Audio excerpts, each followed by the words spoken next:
Good afternoon. For all good men. So today is International Data Privacy Day, and we are very happy to be observing it here in Atlanta. Data Privacy Day began in the United States and in Canada in January of 2008, and is an extension of the Data Protection Day celebration in Europe. Data Protection Day commemorates the January 28, 1981 signing of Convention 108, the first legally binding international treaty dealing with privacy and data protection. The National Cybersecurity Alliance is the official coordinator of the day, and today's international theme, is respecting privacy, safeguarding data, enabling trust. I'd like to thank our sponsors, first of all. We'd like to thank Ghostery, Intel Corporation, ESET in North America, Lockheed Martin, Alston & Bird, Merck, Morrison & Forrester, and more than a dozen small business sponsors as well.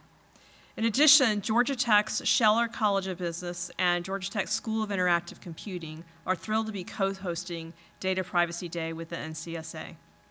I actually grew up in Atlanta. My name is Annie Anton. I just realized I failed to introduce myself. I am the chair of the School of Interactive Computing here at Georgia Tech. I'm a three-time alumna of Georgia Tech, and I grew up in a family of physicians. And so today's theme about medical privacy and healthcare privacy is of special interest to me. In addition to that, as I said, I grew up in Atlanta. This building housed the association, the Medical Association of Atlanta for many years. And as a child, I came to many events here with my family because a lot of the physicians would hold weddings and receptions and parties here. And so fond memories, and it's really great to be back in Atlanta and back in the Academy of Medicine. And this building was built in 1941. It was given by the Atlanta Medical Heritage Society to the Georgia Tech Foundation in 2008, and it went through a renovation there. And as part of the gift, the name remained the Academy of Medicine.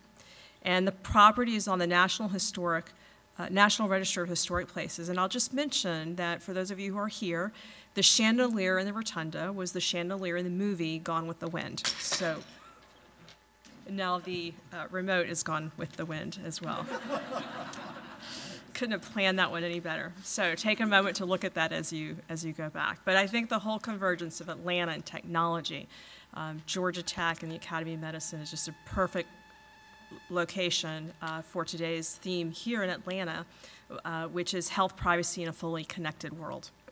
Thank you. So in the next few years, the entire concept of how medicine is practiced is going to fundamentally change, and we see it changing daily. We now use information, we collect data from wearables. I know many people have been talking about their wearables today. We collect information about DNA. We all do online actions and social media that might one day be used to predict different things about our health. And we'll be hearing about examples of that in our panels today. The first panel today will highlight emerging healthcare technologies, and we're challenging you in the audience to consider how privacy and data security that will come from these new technologies can improve and transform healthcare. The second panel will consider the policy, legal, and technical implications of these emerging technologies. For those of you who are live tweeting or want to, or who are engaged in social media, we're using hashtag DPD15 today. So I encourage you to participate. And I'd also like to make an announcement that at the end of the last session today, we will have a first come, first serve tour of the Georgia Tech Aware Home. And so a lot of the technologies that we're talking about today exist in this home, lots of sensors, collecting all kinds of data about health and the environment in a home, and we encourage you to join us for that. And the sign-up is in the rotunda right under the chandelier. So please join us for that if you're interested. We'll have a trolley to take you there. Also, I'd like to make a note that we are streaming this live, so we're going to try to stay as much on schedule as we can today. So with that, I'd like to introduce Pam Dixon. Pam is the Executive Director of the World Privacy Forum. The World Privacy Forum is a nonprofit that has been a leader at the intersection of technology and privacy for a number of years. And one of Pam's particular interests is understanding at a very practical level how technologies pose difficult policy issues. And so Pam just attended the 2015 Consumer Electronics Show, and she and her team have put together a brief video. And so Pam, if you'd be so kind as to show us that. Thank you. Kind introduction. Good morning. What a pleasure to see everyone today. So my videographer and media fellow Blake Hamilton and I went to the Consumer Electronics Show, and we traipsed up and down the corridors and went to the super sessions for about a week.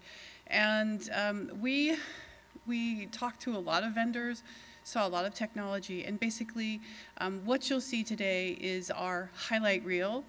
And we try to capture the largest, most significant trends and pack in as much technology as possible. We actually have about 20 forthcoming videos that look at each technology in detail, but this will give you a very, very quick overview of the most important health tech that we saw at the conference. Thank you so much.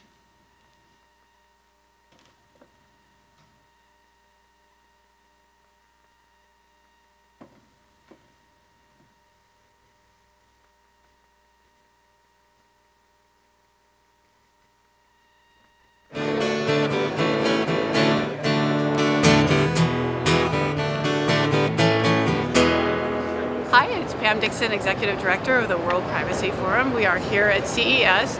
There are a couple of really big takeaways to this show.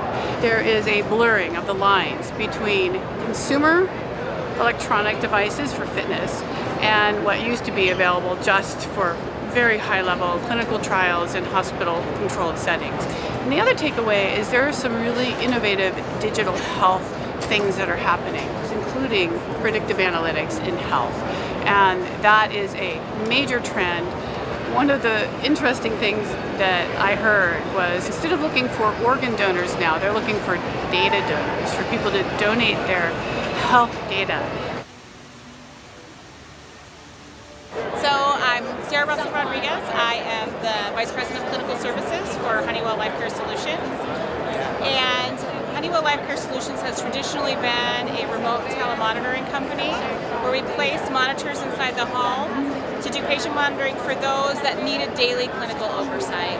So we're really expanding our offering and moving from healthcare to self-care. And so what we announced at CES is CMAR. So CMAR is a health platform. CMAR is going to be aggregating data from the wellness trackers, but also clinical information. But not just aggregating the data, but putting it into context. A good example of this would be somebody who's discharged from the hospital. If you've ever been discharged, you get a stack of paperwork this big. And so rather than have that stack of paperwork, let's just tell us what we need to do today. Do I need to make an appointment with my primary care physician in a week to follow up? Do I need to be taking certain medications? How long should I be taking those medications? Should I be walking on a daily basis? You know, those types of things. So that I don't have to flip through 15 pieces of paper to try to figure that out, but have that in the electronic digital format so that we reduce the number of physical touches with the healthcare system, but when we do have those physical touches, we've made them the most valuable that they can be. We develop technology and get it into sensor modules and get it into products. What's different about our technology is that it's the only clinically validated wearable photoplasmography technology in the marketplace. So it has been tested, tried and true against the gold standard benchmarks like ECG. Also, we have technology we're licensing out this year for our interval respiration rate. With our interval, you can generate HRV assessments or heart rate variability assessments. There's also medical implications of what that can do. We have algorithms where we can measure blood pressure with our technology. So what happens? This is a real shift.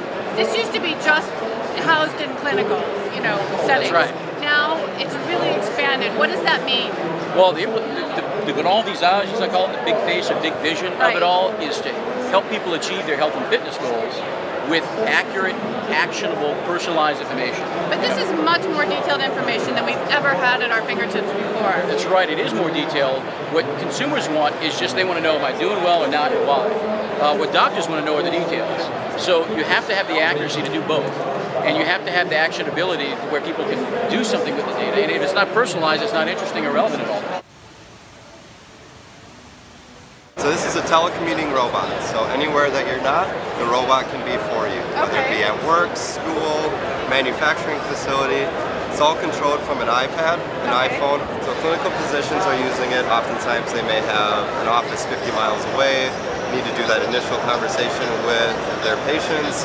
Now they're meeting first off with the doubles. Hi, my name is Ashton Charles and I'm with MD Live. It's a telehealth company, and so what that means is that we can connect you to a board-certified physician within our network. We have the nation's largest network of board-certified physicians and licensed therapists. So that means that they can diagnose you over the phone or through secure video or through our app like you can see in the back here. And then they can, after you get a diagnosis, send the prescription to the pharmacy. The system here, at the same time, will collect information from various devices. This is a Bluetooth thermometer. We have Bluetooth blood pressure device, weight scale, pulse oximeter, glucometer, and basically this will Bluetooth wirelessly to the system and generate reports. Now these can be viewed on the system itself, and they can also be viewed remotely by any authorized caregiver using the caregiver portal. Anybody that you designate can have access to the system.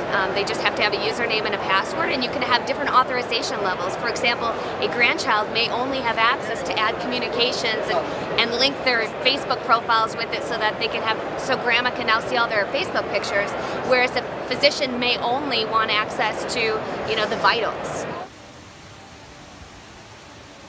The entire is biofeedback. It's all about brain health, right? Have you studied this in clinical settings yet? So we are, since we've gone to market since July and August, we are in over 40 research labs and hospitals actually.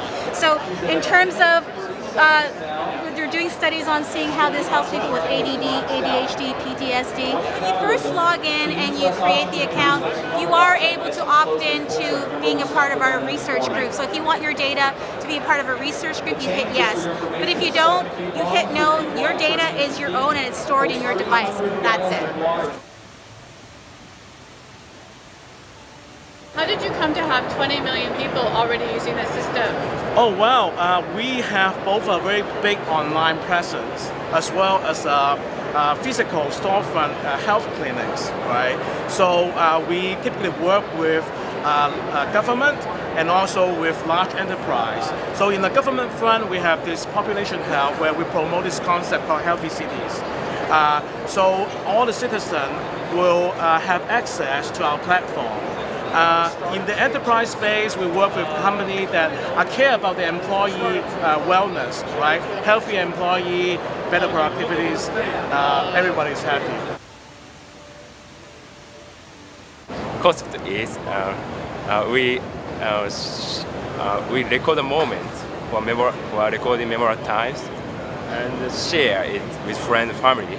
Then the application knows the user's future behavior, like when and where the user will go and with whom the user will go. So one of the products here that was very intriguing to me was LifeQ. This is what their motto is. They're doing fitness, nutrition, medical, sleep and stress, health, and data mining.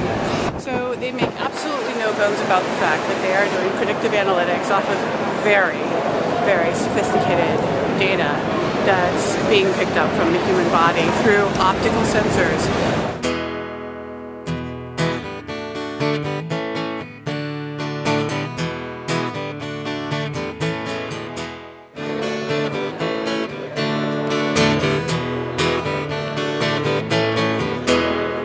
Hi, it's Pam Dixon, Executive Director of the World Privacy Forum. We are here at CES.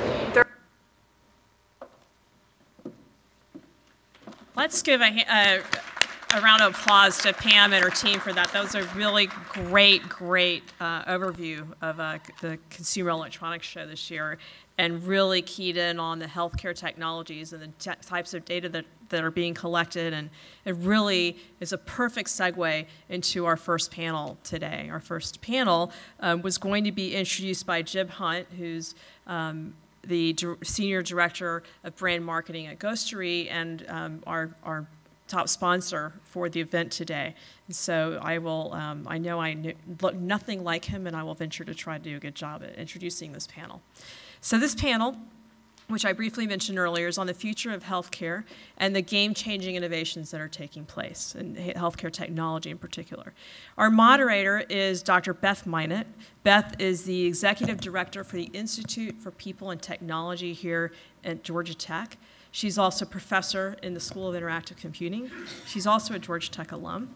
And Beth has an extraordinary portfolio of healthcare-related projects, and is one of the foremost experts that we have here in Atlanta.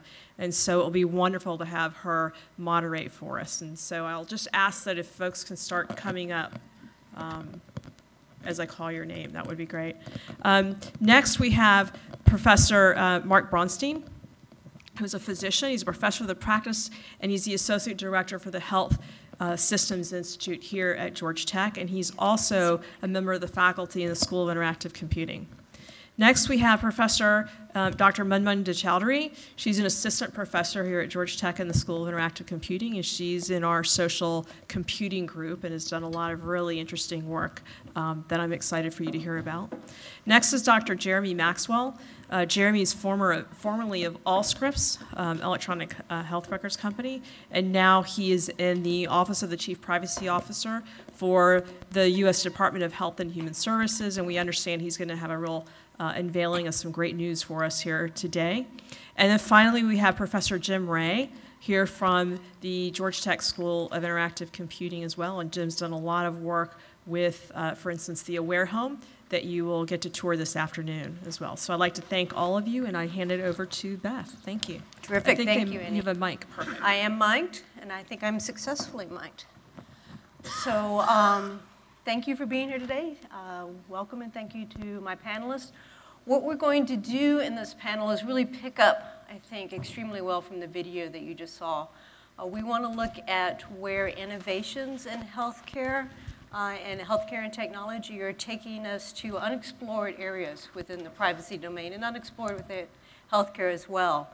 We're going to beg your pardon a little bit. We're going to not immediately talk just about privacy, but we want to give you a feel for the kinds of technologies that are on the horizon and the potential for those technologies and why they're exciting for all of us. And then we're going to start to dig deeper into the privacy implications, and I think also set up many of the conversations that will be in the second panel as well. So I think that we discussed this yesterday, but in the format, what I would like to do with each of you and my panel is do a little bit of one-on-one discussion and questions. I know each of you has some prepared remarks, and I'll beg the audience forgiveness that we'll keep it to ourselves for a bit. But then after we go through your 4 positions and a little bit of exploratory material, then we're going to open it up for question and answer to the room, and I think to social media as well. So Jim, I think I convinced you yesterday that you would be willing to be the first presenter. Absolutely. And if you could take us through some of the computational perception work and leading us into mobile. Sounds good, yeah. So really there's this unprecedented opportunity to exploit and develop ways to measure both an individual's behavior and also their physiological state, and to do these measurements and this modeling in the context of people's day-to-day lives. And of course, what you saw in the Consumer Electronics Show is a great example of that. It's this explosion of devices that enable you to simply keep track of so many different aspects of health. So actigraph for sleep, looking at the autonomic nervous system. And now we're seeing wearable cameras that let us capture what's happening around us. What is our visual exposure that may result in certain behaviors in certain states. And so then the challenge is to connect those various capabilities to actual health problems, and then do that in a way that encourages and takes advantage of people's interests. So they're going to wear these devices, and they're going to use these devices to improve their own health. And so I can just give you a couple of examples. I'll start with one, and I can come back to more. So we're doing a project at Georgia Tech, which is funded by the National Science Foundation. This is actually a large center that we're leading that is looking at social behaviors in children with an idea of understanding autism, which is a significant developmental condition that impacts social interaction. And so we have a project now. We're working with the Marcus Autism Center, and we're using these wearable glasses, and we're putting these glasses on the therapists at Marcus. This is a pilot study we're doing this summer, essentially, for a research project. And we're able to measure with those glasses moments of eye contact, when the child is looking at the examiner and making eye contact. And this is a critical kind of response variable for understanding whether or not a child is responding to an intervention. So this is a behavior, essentially, that would be very hard to measure using traditional, traditional methods of manually counting or observing. But by using this technology and inserting it into the interaction, we can actually measure this variable in a new way that's very low labor cost and very useful and non-obtrusive. So this is just one example of how this wearable technology is beginning to give us new ways to look at behavior. Terrific. And then you said you wanted to mention one more example? Sure. So yeah. So then just to segue a little bit. So then, as you saw in this video, the fantastic video actually, there's just so many different ways, different variables and information we can measure. And we're now looking at this in the context of adult health-related behaviors as well. And this is a new center that's funded by the National Institute of Health, and it's called Mobile Data to Knowledge. And it's centered at the University of Memphis, and Georgia Tech is a partner along with several other institutions. And so the idea, again, is to look at what are people doing throughout their day? What are the behaviors that may lead to different health outcomes? And use these wearable sensors to measure underlying important variables. And then I think the video at the end made this point about analytics. And so the ability to collect data is there. The question is, what do we do with it? How do we take this noisy and very diverse sensor measurement and then turn that into actionable information about a person's health? And so we're looking at smoking cessation, looking at heart failure patients and their dietary behaviors and so forth, to begin to understand how to pull this behavioral dimension into the overall picture of a person's health. So these are two activities that are very exciting that we're involved in. So let's talk about the children at first. So you're looking at a particular scenario where a clinician is interacting with a child. Can you imagine then wanting to extend further to be collecting information about children almost 24/7 to understand how they're interacting in more normal day-to-day environments as opposed to in a clinical environment? That's exactly right, Beth. Yeah, there's just tremendous interest right now. So, historically it's always been possible to bring kids into clinical settings and then interact with them and get a variety of measures. But there simply aren't enough sort of clinical openings around the world for all the children that need to have interaction and need to have intervention and need to be monitored. And so there's a real focus now in trying to get into the homes and into the schools and enable folks that are not, trained clinicians and experts, but still have the ability to care for children, give them the ability to play a strong role in this intervention and treatment. And so I think technology can be a major enabler for that, allowing us to collect data under these new conditions. Right, so I know I've heard that, for example, this would be tremendous. Right now in the state of Georgia, for example, children would travel by hours via bus, for example, to come up to the Marcus Autism Center. If you're thinking about a child with developmental difficulties, and almost the trauma of that trip itself might outweigh the benefits of therapy. So I'm assuming there's a tremendous economic or clinical push for being able to create therapy assessments more in their daily environments. That's right. So there's the economic incentive. There's also the fact that there's just this difference between the home environment and the clinical environment. So kids in homes behave in different ways than they may behave in clinics and vice versa. So it's not just about the cost, it's also the quality of the data, the ability to understand what's really going on in people's lives. That, I think, is a kind of general opportunity we have right now, is the ability, really for the first time, to understand how do people's daily behaviors and physiological processes and activities, how do they connect to their health, both physical and mental. That's just a tremendous opportunity right now. So the question is that we start to move into these daily environments, the home environment, the school environment, the public environment. We start looking at your NIH work as well. Are you starting to capture information about other individuals, siblings Sure. and parents and classroom peers? Yeah, that's right, that's right. So yeah, so certainly this, this question of other kinds of incidental exposure, people that are captured in various ways. It's not just cameras. There's lots of ways that you might learn about another person via sensors that you're wearing. And so, this has to be handled in a very sensitive way. It has to be handled really sort of case by case, looking at, what are the benefits of the technology, what are the deployment scenarios you're considering, and then for those combinations, developing essentially protocols and methods for working with data, for collecting data that are sensitive to those concerns. So in a family situation, you can imagine that, a family with a child with autism might be willing to, bring this technology into their homes as long as they have the ability to control what happens to that data. So what happens to the videos that are captured. They can review those videos before they're seen by anybody else, and they're playing this very strong active role in that treatment process. And so I think we need to think about and work through really, because this is really very advanced work that's hasn't been done yet. We need to really work through these scenarios and figure out what is the best way to address the concerns on the one hand, but then create these incredible opportunities for improving care on the other. So so I can understand the value proposition around children and families and school settings that have to do this type of monitoring, but let's get to my colleague who's trying to quit smoking. Right. So I had a colleague who said that he was going to try to quit smoking, and therefore he was only going to smoke in bars. So therefore he started drinking more. Right.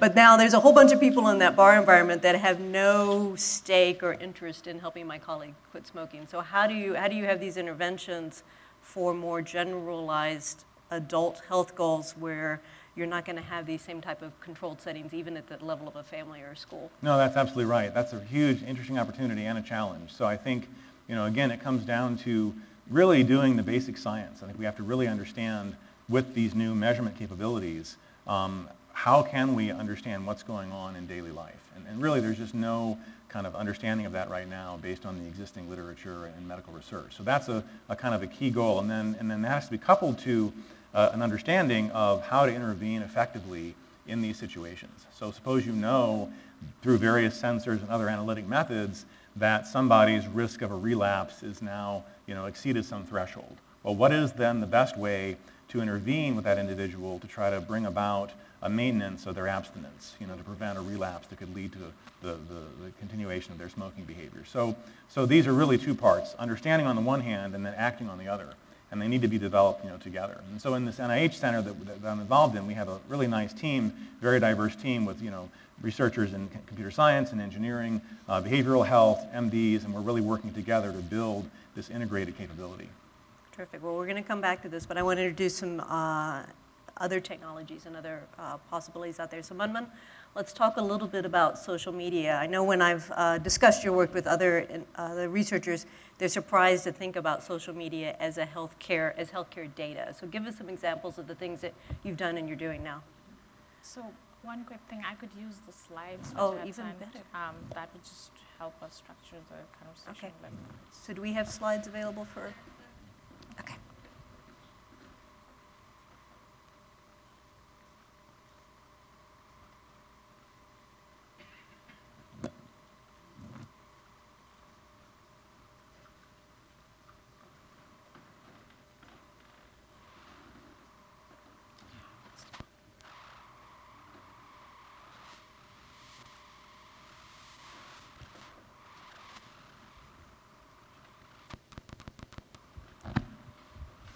Thank you, Beth.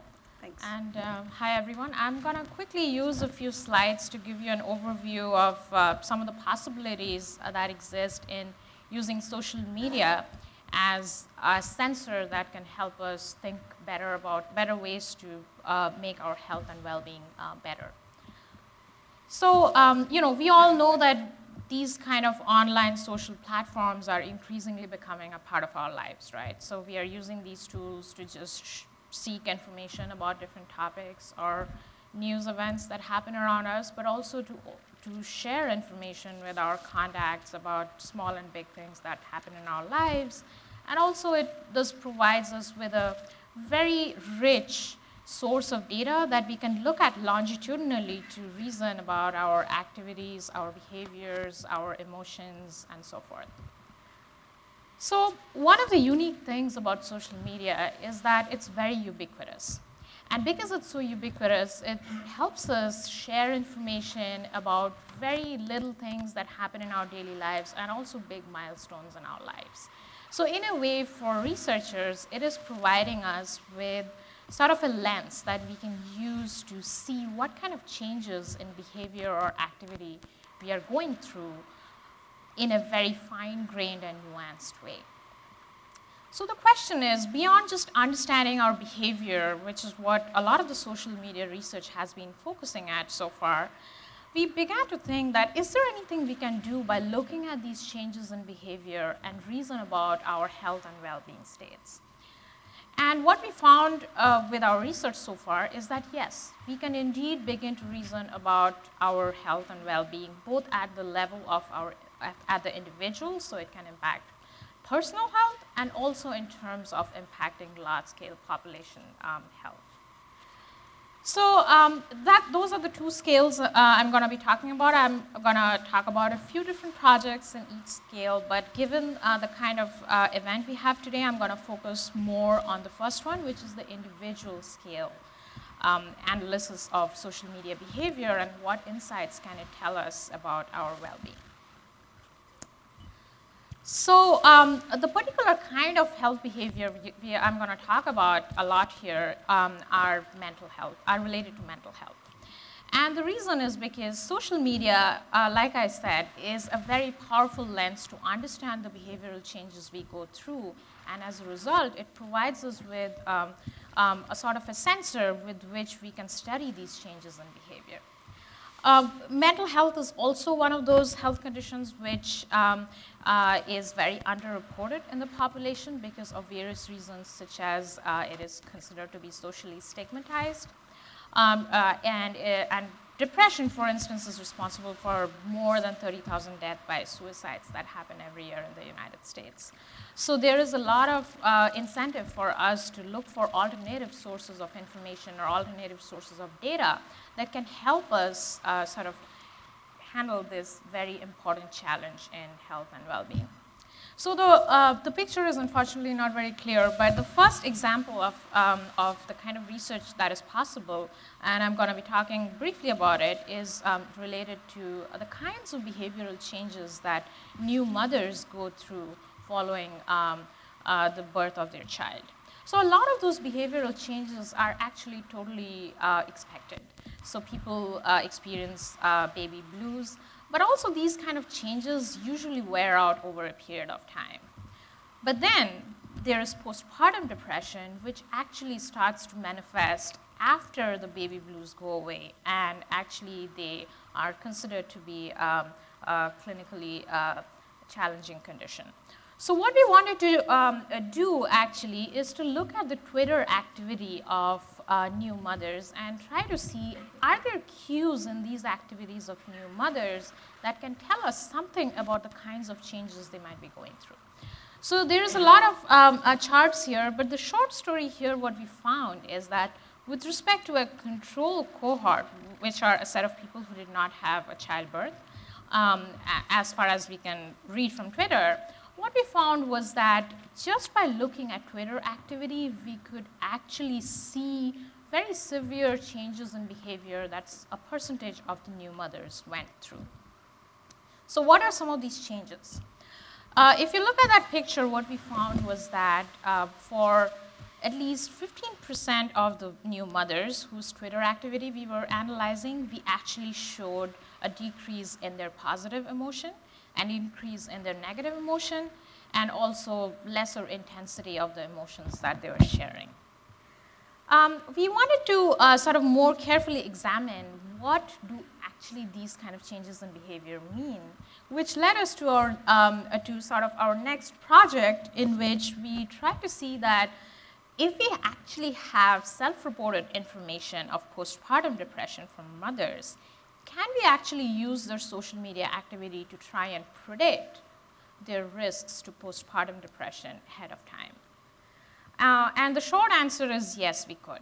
So for that purpose, we actually contacted several new mothers, and we explained our research goals. And a lot of the mothers we contacted were very generous to share with us their Facebook feeds.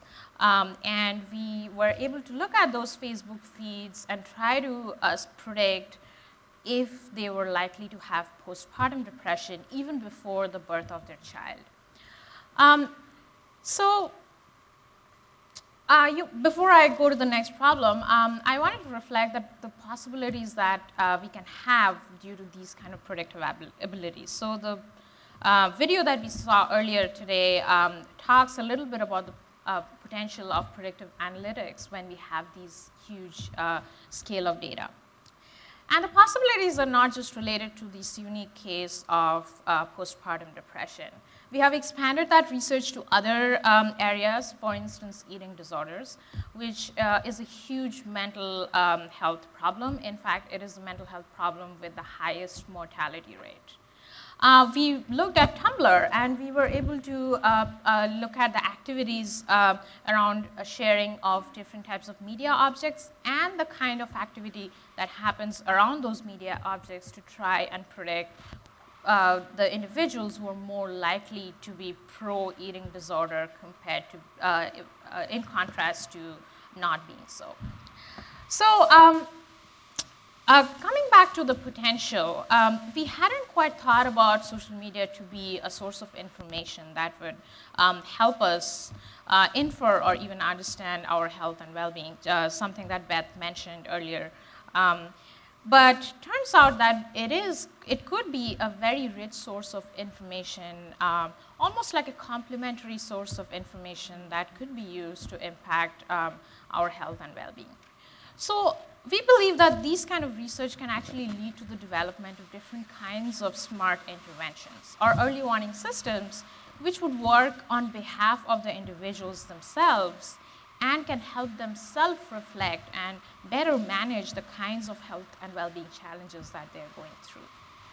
So I'm going to quickly show an example of one such tool that we built. This was a smartphone app.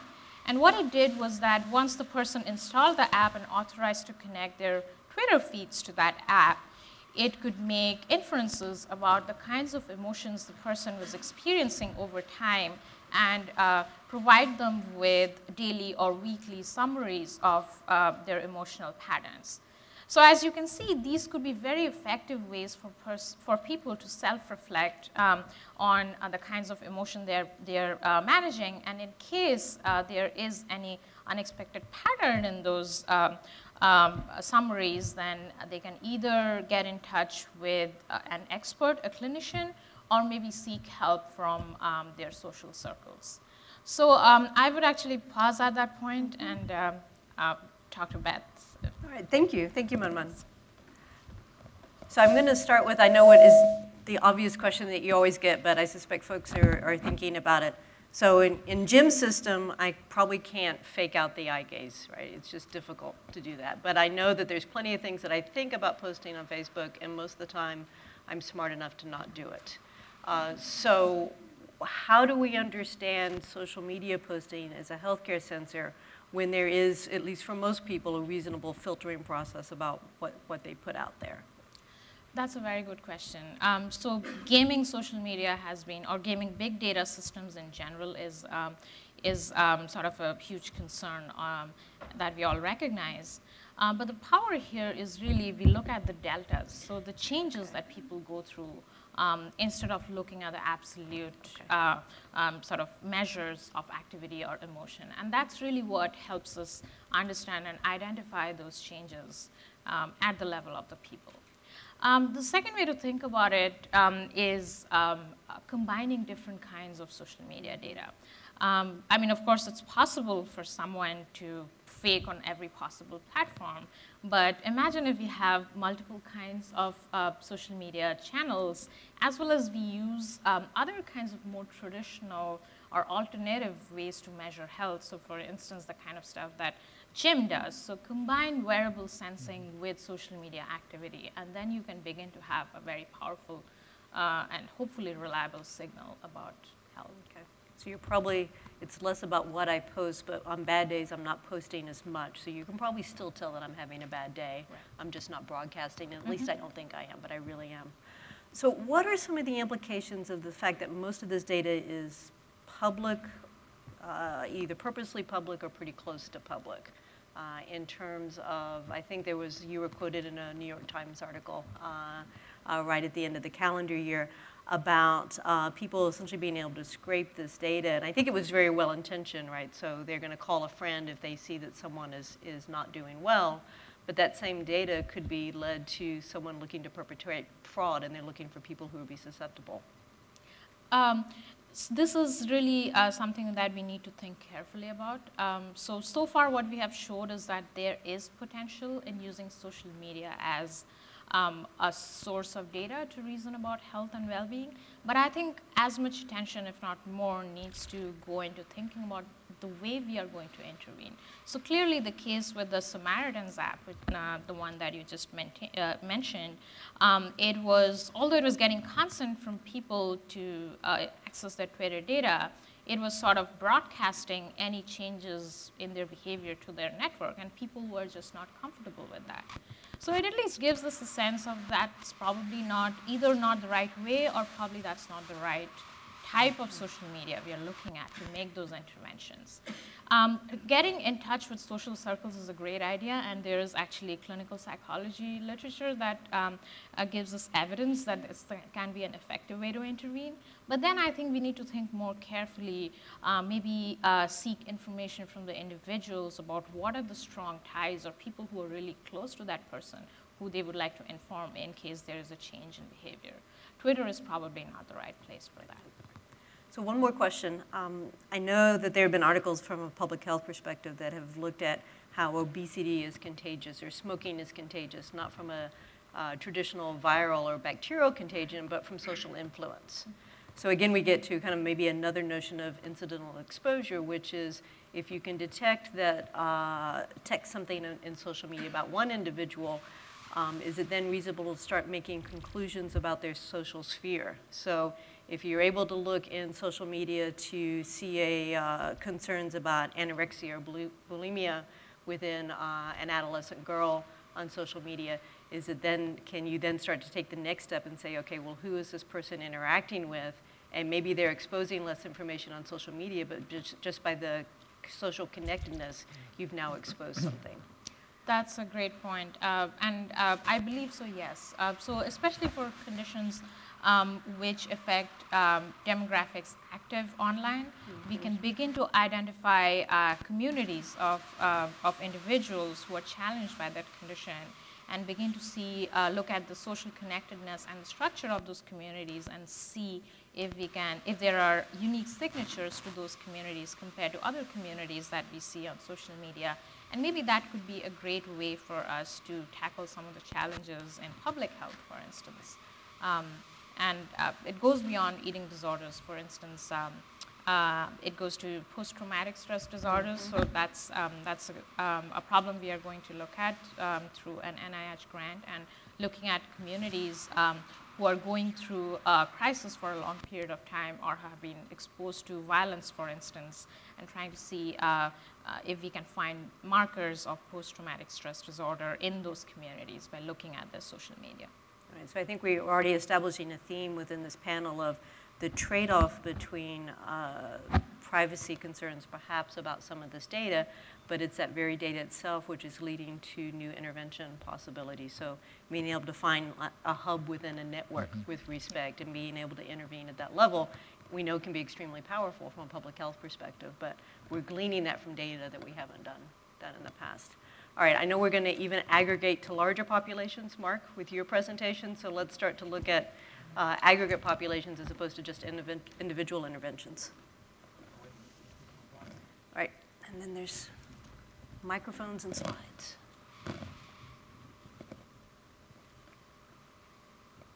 There it is.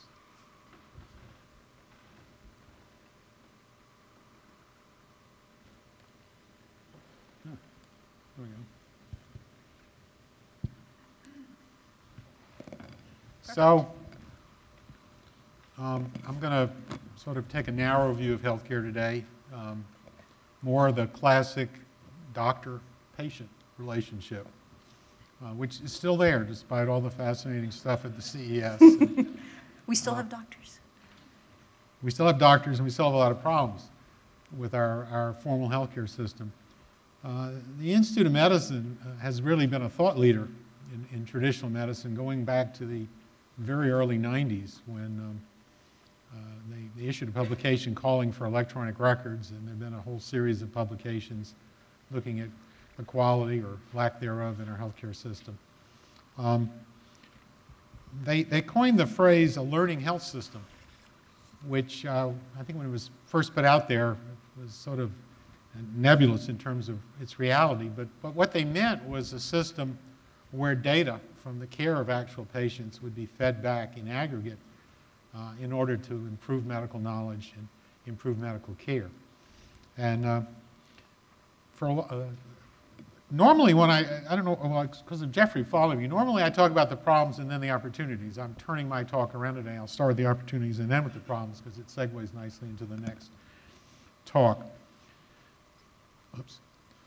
So for many years, the problem was we didn't have very much digital data to work with for reasons I don't have time to get into. But now that's almost flip-flopped, and we have this tsunami of digital data, and the question is becoming, what do we do with it? First, let me present maybe the greatest opportunity. This is an interesting slide from a Boston-based company. I think there's some MIT connections to it. That shows that physicians do little better than a coin flip in terms of making clinical decisions. And actually, this has been confirmed in study after study after study, that the average patient has about a 50-50 chance of getting what is known to be the best treatment. That doesn't mean that physicians are killing the other half. It just means they're not making the best possible decision. And as you segue over to the right, and you begin to use richer and richer data and machine learning, the kinds of things that Jiming Sun, who's sitting back there, does, you can actually increase the accuracy of decisions to 80% or more. So that seems like an obvious opportunity. It's clearly what the Institute of Medicine was thinking about. In fact, they were quite explicit in saying that. And you don't have to go any further than our own Jiming Sun to get an explicit example. So here's an algorithm based on rich clinical data, lots and lots of clinical factors, many of which physicians would not normally relate to the problem at hand here, which is diagnosing congestive heart failure. Congestive heart failure is always of interest because it's the single most expensive diagnosis in the United States. It's quite subtle at first, so diagnosing it early is not easy. If you could diagnose it earlier, you could treat it earlier and presumably improve the clinical course of these patients, who on average die within 5 years of the diagnosis being made. And I won't bother to explain the graph in any details, but the red line is the computer using many, many more factors than physicians use, and you can see that the diagnostic accuracy, I don't know, Jiming, you're not quite up to 80% here, but you're doing a lot better than the doctors who are in blue. So there's one clear opportunity, but it's totally dependent on the ability to aggregate large amounts of clinical data, and we'll talk about some of the problems of that later, and I think we'll get more from that from Jeremy. Here's an example of even richer clinical data. This is from the Max Planck Institute in Germany, Professor Hans Lorach, who built a model of all known biochemical, molecular, genomic, proteinomic pathways that relate to cancer.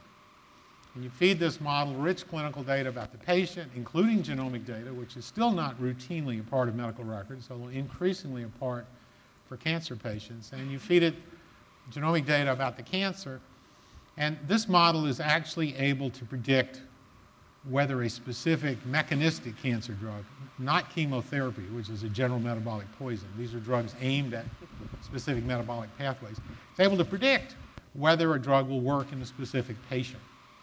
So this is really exciting stuff. This is personalized predictive medicine. Avoids using a drug that isn't going to work, thereby wasting precious time and enormous sums of money, because these are very expensive drugs. This one has actually now been commercialized. There's a German company called Alacris that offers this model commercially. But you don't have to go all the way to Germany. Here's a local company, Javion, that's in the clinical decision support business. They use a sophisticated machine classifier, which basically, again, uses lots and lots of clinical factors, represents them in an n space, where n is the number of factors, an eigenspace, and Here they've sort of sliced through that space, and the circles are groups of what they feel are clinically similar patients. So you can, once you know about clinical similarities, you can make predictions. And here's an example of the sort of thing they do.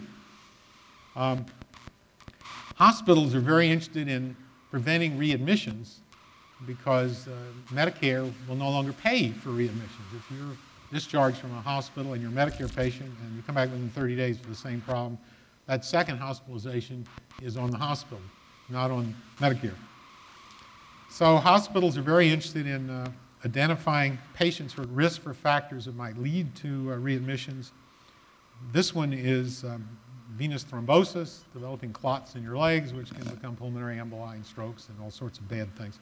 The cool thing about this model, which is again based on very rich data, is that on the left it shows the probabilities, but on the right there it actually shows the clinicians the predisposing causes in this patient, so they can actually develop a personalized treatment plan to try to attack the predisposing causes in that patient. So it's not just predicting, it's actually pointing the way toward therapy, which is really interesting stuff. Returning to Georgia Tech, where's Raul? So my colleague Raul Basol and I are very interested in process. You can barely even see this thing. But the idea is if you have a huge volume of rich clinical data, can you figure out what the clinical processes that are being applied to groups of patients are? More importantly, can you find variations in those processes and understand their impact on outcomes and costs? So this is kind of cutting edge stuff. I can't show you commercial examples of this one because nobody in the world has quite figured out how to do this yet. We hope to be first. But it's an exemplar of the kind of thing you can do with large volumes of rich clinical data.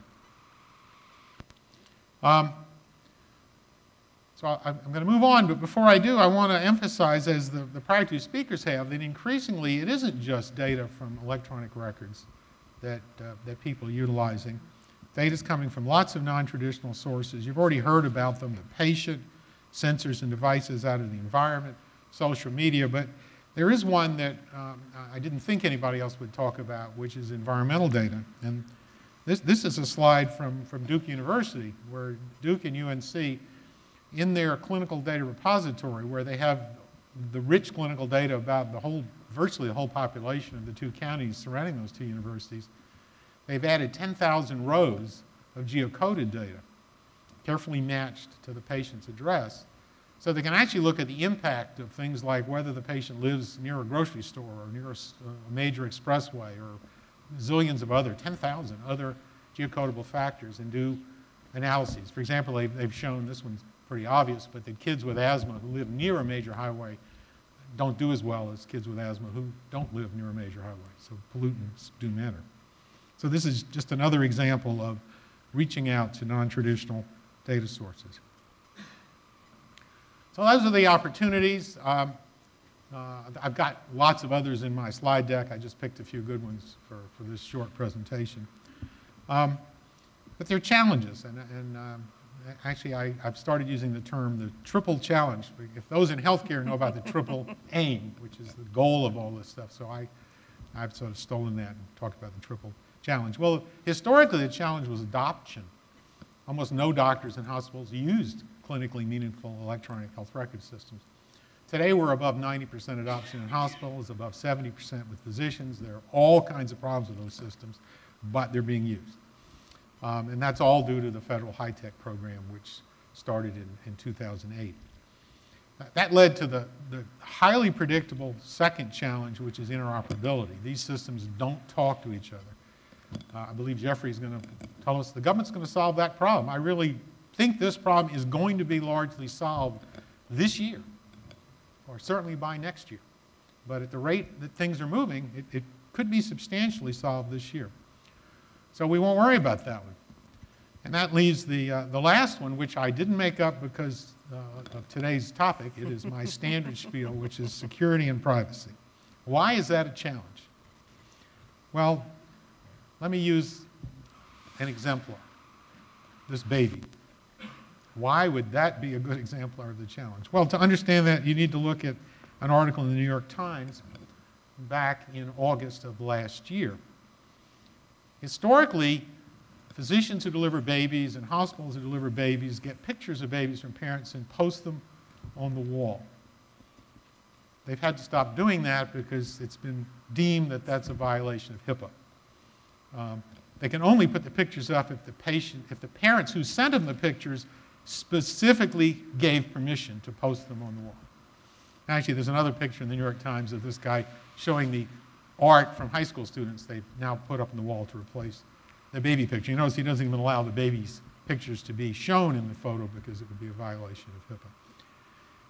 So, thought leaders in my space, the traditional health informatics space, are beginning to ask whether we've gone too far. I want you to read this quote. This is an important quote.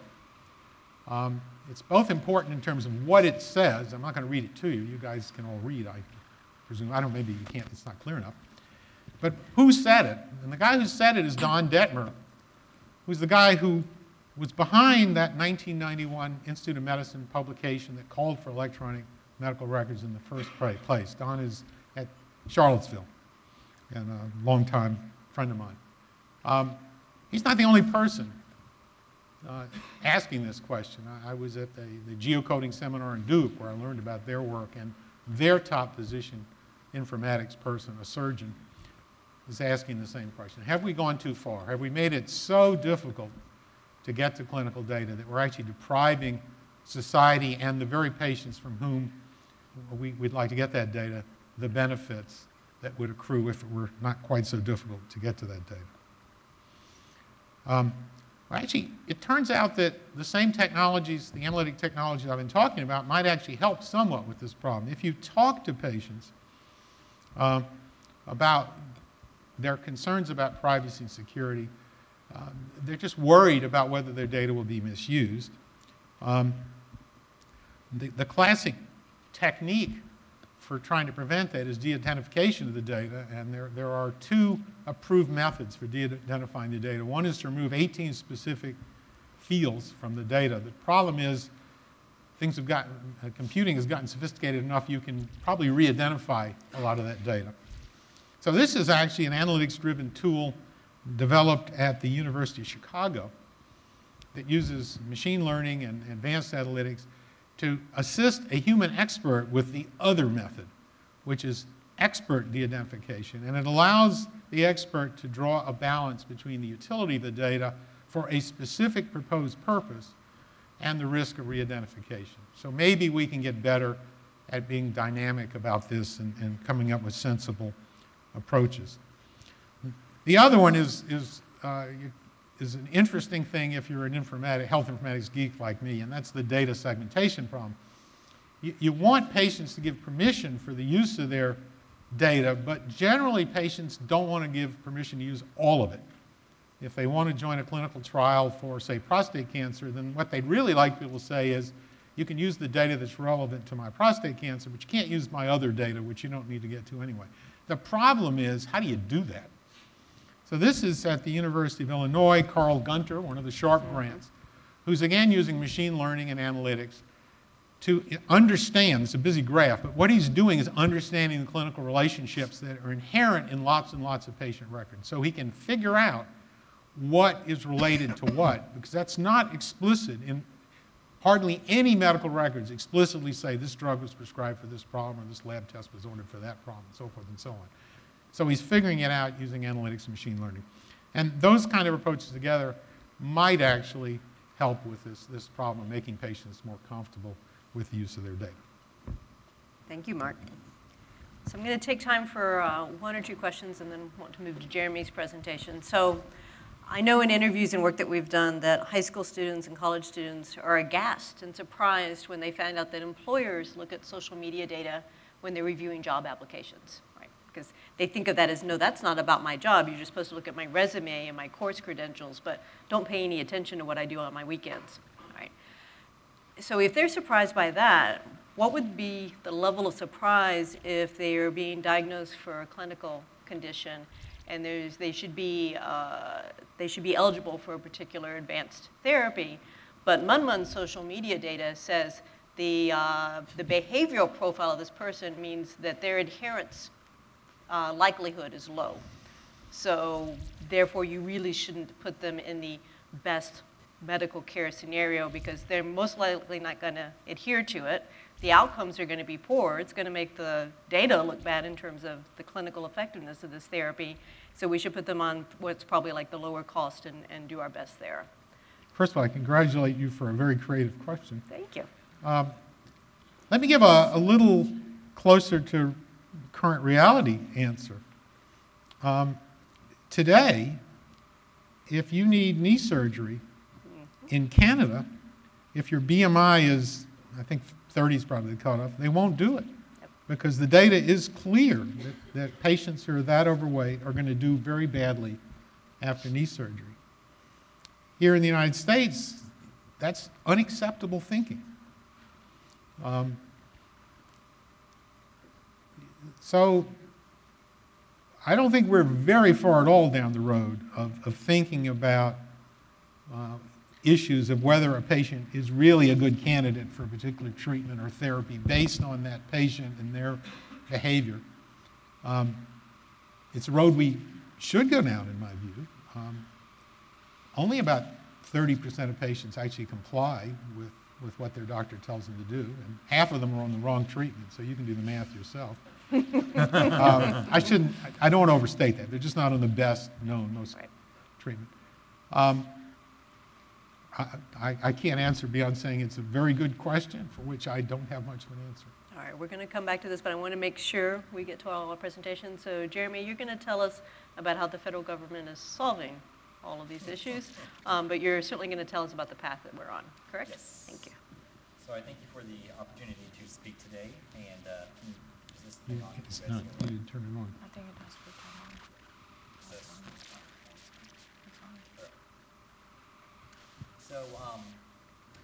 So thanks for having me today. So I work at the Office of the Chief Privacy Officer. Yep, you're not on. Your button, is the button on? It's He can speak, but we can't, or not allowed, we're not allowed to actually hear any of the, we're coming. Looks like it's Is it green, Mama? It's green. Here, just take this one.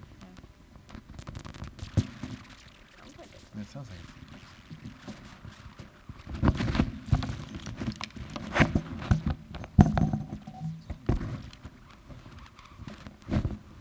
Is that better? Yes. Yeah. Excellent.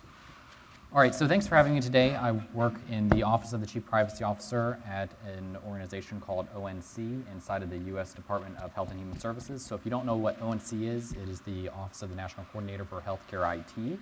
Only the federal government could take a 10-letter phrase for an agency name and abbreviate it down to a 3-letter acronym because we're the federal government and we love our 3-letter acronyms. That was a joke. So I heard some nervous chuckles out there. I'll take it. So these are exciting times, aren't they? If you're a technologist, I mean, some of the stuff that we heard today, the video and some of what our other panelists have talked about, this is exciting stuff, right? You know, and you know, the promises of the cloud, of big data, predictive analytics, social media, the Internet of Things, mobile health, even self-driving cars and holograms, you know, all of this has a great promise to shape our lives over the next 5 or 10 years. And these emergent technologies hold great promise of aligning with ONC's goals of improving person-centered care, of lowering cost, of improving patient safety and care quality, getting above that 50% mark that Mark talked about, and empowering individuals to be active participants in their health care. Consider fitness wearables as a great example of technology shaping lifestyle change. Who would have thought that a little band that you put around your wrist or something you throw in your pocket would encourage you to take the stairs or to pace your office while you're on a conference call, just to squeeze out a few more steps in your day? You have technology that is shaping lifestyle change and healthy lifestyle change. It's a great success story of how technology can advance healthcare. And other emergent technologies that we've heard about today hold similar promises, but none of it is possible without patient trust and confidence in the healthcare technology. And this emergent technology can present new challenges to privacy and security. So from the security perspective, emergent technologies may or may not have all of the adequate security standards that are required by law, things like encryption, auditing, operational monitoring, integrity controls, access controls for patients, for providers, for system-to-system communication. And all of this emergent technology introduces new pathways for the bad guys, the hackers, to take advantage of. And so there may be new security controls that we need to innovate to address any potential new risks that come from using this new emergent technology. Things around mobile healthcare, things around compromising cloud-based systems. These are concerns that we've heard about and are things that we are working on. From the privacy space, so we already heard a couple of concerns from Mark around, some anecdotal stories of, asking the question, has privacy protection gone too far? And some of the things that we need to think about when we're talking about emergent technologies is how do we document patient choice? And what do we do when patient choice is not documented? So certainly HIPAA establishes a nationwide floor for permitted uses of protected health information for treatment, payment, and healthcare operations. It's a nationwide floor, but more can be done to enhance this understanding and build trust so that it's not perhaps misapplied in some of the ways that Mark mentioned. And on top of this nationwide floor, states and individual organizations have enacted policies and regulations that have created this patchwork of regulatory rules around use and disclosure of protected health information that makes privacy functionally incomputable for a computer system. The rules are just too complex. So let's take an example, behavioral health. So behavioral health, you may have different rules based on your specialty, based on the type of data, based on the sender of the data, based on the recipient of the data, based on the patient's state of residence, and you have patients that are residents of multiple states. And it's not just problem codes. If it was just problem codes of just ICD-9, ICD-10 codes, that would be fairly simple. But it's also medications, it's tests, it's lab results, it's procedures, it's free text notes, it's images, it's dictations, audio files. And it's not just clinical data. What about billing data, which has its own set of rules, its own set of infrastructure? What about patient-generated data from some of the CES toys and gadgets that we heard about earlier in the day? And we need to do this all in a way that, that balances treatment and privacy. And so revisiting the data segmentation topic. And so you may have a patient that says, all right, I don't want my behavioral health data to be shared. And so, okay, we can restrict the conditions. But what about a medication that may be indicative of a particular behavioral health condition? Do we really want to set up a world where we hide that from a physician when that data is available? Well, now we've just created a patient safety issue because a physician doesn't have all the data that they need in order to make a prescription. So it's not a zero-sum game here. It's not that you lose a little bit of privacy and gain a little bit of patient safety, right? We can advance health in this country while still respecting patient privacy.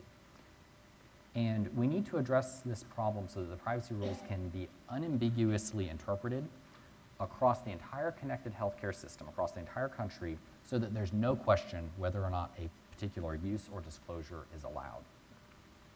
And when patients have made a privacy choice, they've made a privacy election, we need to make sure that this privacy choice is respected.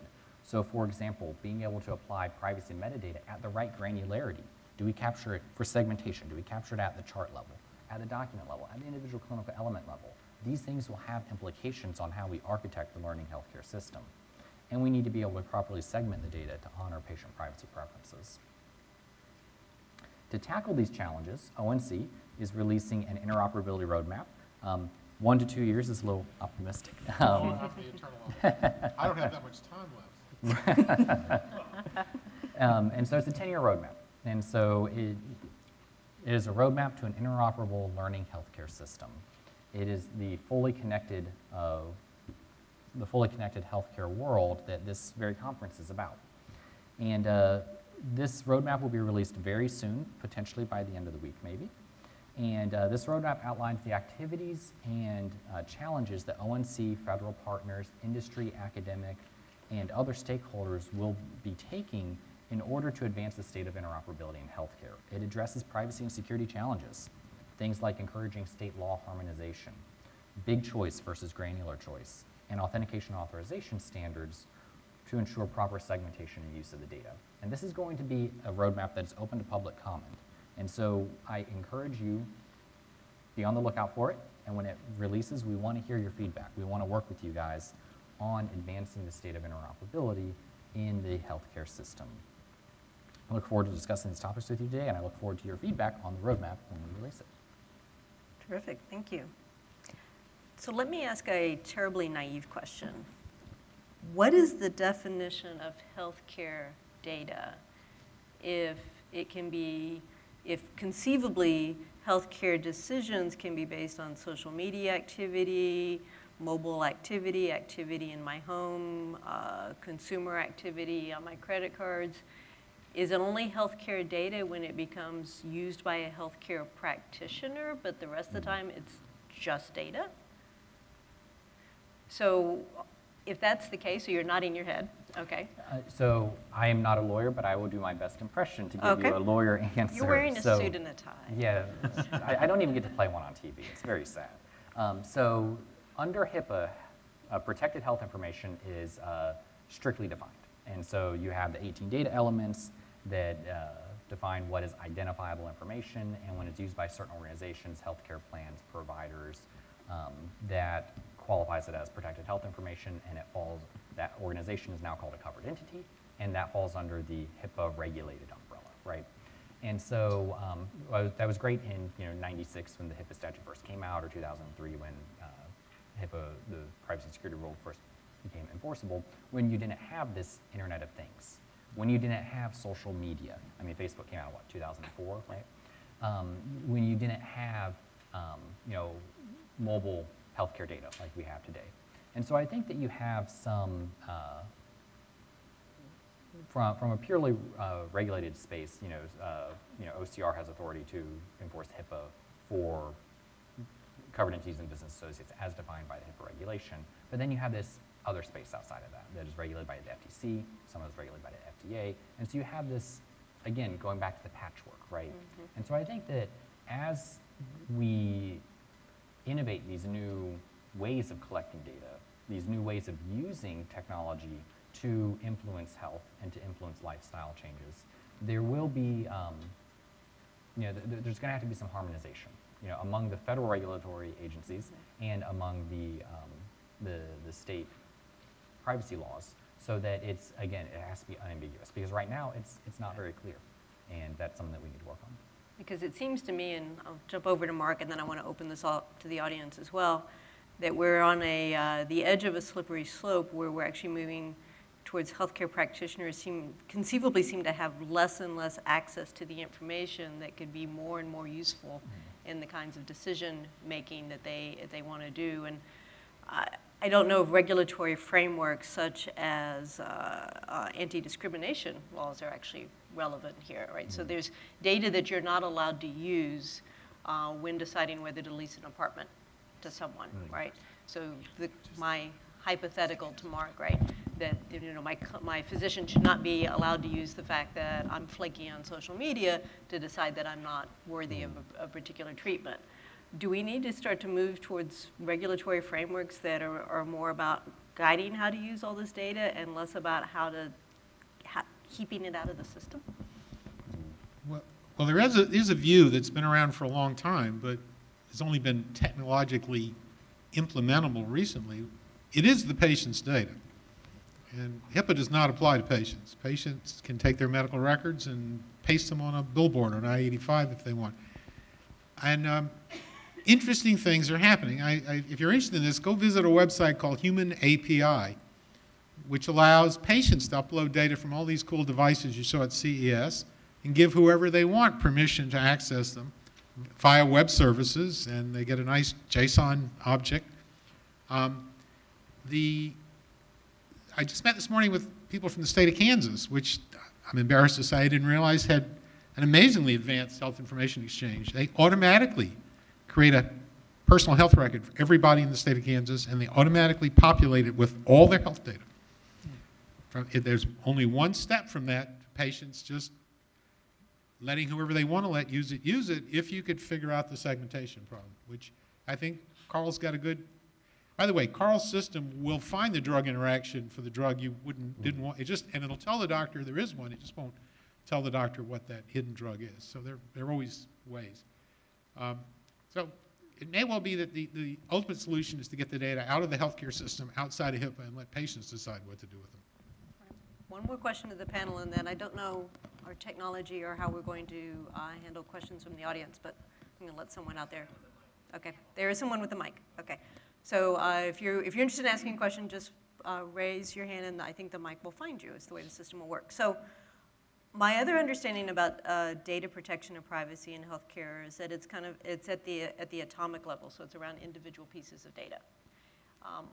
One of the trends in computing around this is notions of predictive privacy, which is basically saying that individual pieces of data may be innocuous, but as soon as you aggregate them in interesting ways, you can come to quite astounding medical conclusions. Hopefully everyone in the audience is aware of not the target breach with respect to credit card data, but the target breach with respect to doing predictions of whether their customers were pregnant. Their data was quite good at doing that, including sending coupons to a 15-year-old girl who hadn't actually told her father yet that she was pregnant. So that was quite a breach of privacy in a very specific kind of way. And all of this came from data that was not healthcare data. So again, as we start to look at questions about what kind of decisions people can make with the data they have, should we also be asking the next level of questions, which is what kind of predictions can be made when we start to aggregate data in the ways that computation would allow us to? So Jim, you're nodding your head, so I'm going to toss this to you first. I think that's a great question, and I think absolutely we should do what you said, and I think in a way it goes hand in hand, because we want to, for the health applications and for providing better care, we want to utilize all these measures effectively and figure out how to combine them. And they're going to be available in very complex, sparse patterns, because people are going to be willing to share, this and not that, for example. And so we'll have to find ways to, to take advantage of what we can access to improve care. And then at the same time, some of those same methodologies might be useful to figure out beyond the health-related variables what other information is extractable and measurable, and looking at ways to, to look at re-identification, but look at it in this context of much more complex and noisy, ambiguous data is a huge research topic that I think has to be, explored. Other comments? Yeah, and the way that we talk about it in the roadmap is we make a distinction between what we call big choice and what we call granular choice. Okay. And so big choice is the decision, do I share or do I not share? It's a binary decision. And we don't even do that well in the healthcare system today, right? You go to your doctor for the first time, and what's the first thing that they do? They hand you a packet that's about twice as thick as this, and they say, okay, read this, sign it 400 times, and you don't even get a house at the end of it, right? You have less signatures to get a mortgage than you do to go to your doctor. And that's all your consent information, right? And so we don't even capture consent. The big choice, the big choice of do I share or do I not share, we don't even capture that electronically today in a standardized way. And so in the interoperability roadmap, we're tackling that question first. And then in 2018, 2019, we look at the granular choice of doing the segmentation. And there's certainly some projects that are out there. So ONC supported the data segmentation for privacy project a few years ago that has now been adopted as a standard by IHE and HL7, I believe. And so there are some standards out there for granular choice, but the use cases are very targeted. And so, what we're looking at doing is tackling the big choice question first, and then looking at granular choice in a few years for the more comprehensive set of use cases. So I still want to continue to flag this because I'm hoping this will continue throughout the conference of the distinction between that other professions have of not what data you have access to, but what you're allowed to do with it. Right. And are we putting the line in the wrong place, and certainly the line in a place where technology is going to wash it away for us. So I know I have a question back here. Yes, sir. Thank you for everyone and all your interesting presentations. In listening to the presentations with regard to privacy and who has control where the public is, bluntly, I was sort of horrified till about 5 minutes ago by most of the presentations. So, and I'm saying Mark because I don't remember the doctor's last name to address him as Dr. So-and-so. But when you put up your list of adoption, interoperability, and security and privacy, and then Jeremy talks about patient trust and confidence, nobody actually says ownership and control. And when Dr. Mark says the patients really control it, this is a group of young people. So I have to say I'm a professional in the field, have done work for a lot of people. Mark knows, just saw Mark Triola at NYU, the informatics guy there last week, who's very well known. But if you're my age and you've been caregiving for, at the top places in the United States, an aunt and uncle, a mother and a father who've had between them every major cancer, Alzheimer's, heart disease, when you walk into any of those places, pick them, Mount Sinai, NYU, Emory, every single staff member and doctor quotes HIPAA as not enabling you but preventing the patient or the caregiver from getting access to the data. So if there's one thing the government could do and Mark could do is you could add ownership and control, and the fact that the public does own it and doesn't think they own it is such, it really gets misused by the providers to protect them. HIPAA gets really used to own the data, hoard the data, and we have 10 years of the public, and I am one of those old online pioneers back to Prodigy and MSNBC, where you literally have with the cloud people thinking they have no control over the data, they don't store the data anymore locally. Google has the data, Yahoo has the data, Apple has the data, your hospital has the data. It all sounds very pretty in a floaty cloud, but you don't control the data anymore at all. And I think that has to be the biggest thing that's missing when you guys all have this conversation. It's not about trust and confidence. It's about saying very clearly to the public, you have ownership and control, and actually giving it to them. I actually had 2 more New York Times slides, but I didn't think I had time to use them. They're both stories about people who couldn't get to their relatives' data. You can easily find them. Just Google HIPAA New York Times. I didn't say patient controlling was the solution. I said many people propose it as a solution. My own gut feeling is it probably is the best, the most practical solution.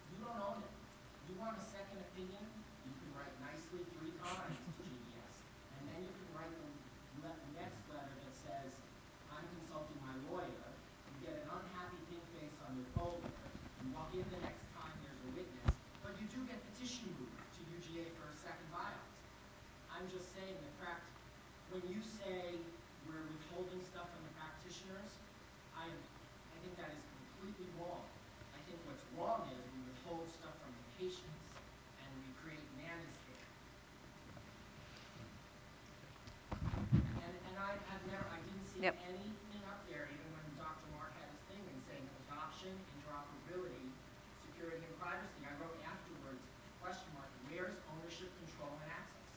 So, and what's the government doing to give it to me instead of to wall it away from me? right, so one of the things that we haven't, okay, go ahead, Jeremy. Yeah, so I can tell you that HIPAA establishes a nationwide floor that your PHI can be used for treatment, payment, and healthcare operations by your provider. So that's a nationwide floor. So certainly more can be done to enhance that because we've heard this similar horror stories. And HIPAA also gives each patient the right to obtain a copy of their medical records, and that should be outlined in your provider's Notice of Privacy Practices. And if it's not, the Office of Civil Rights has a website where you can submit a complaint on your provider, and they will investigate.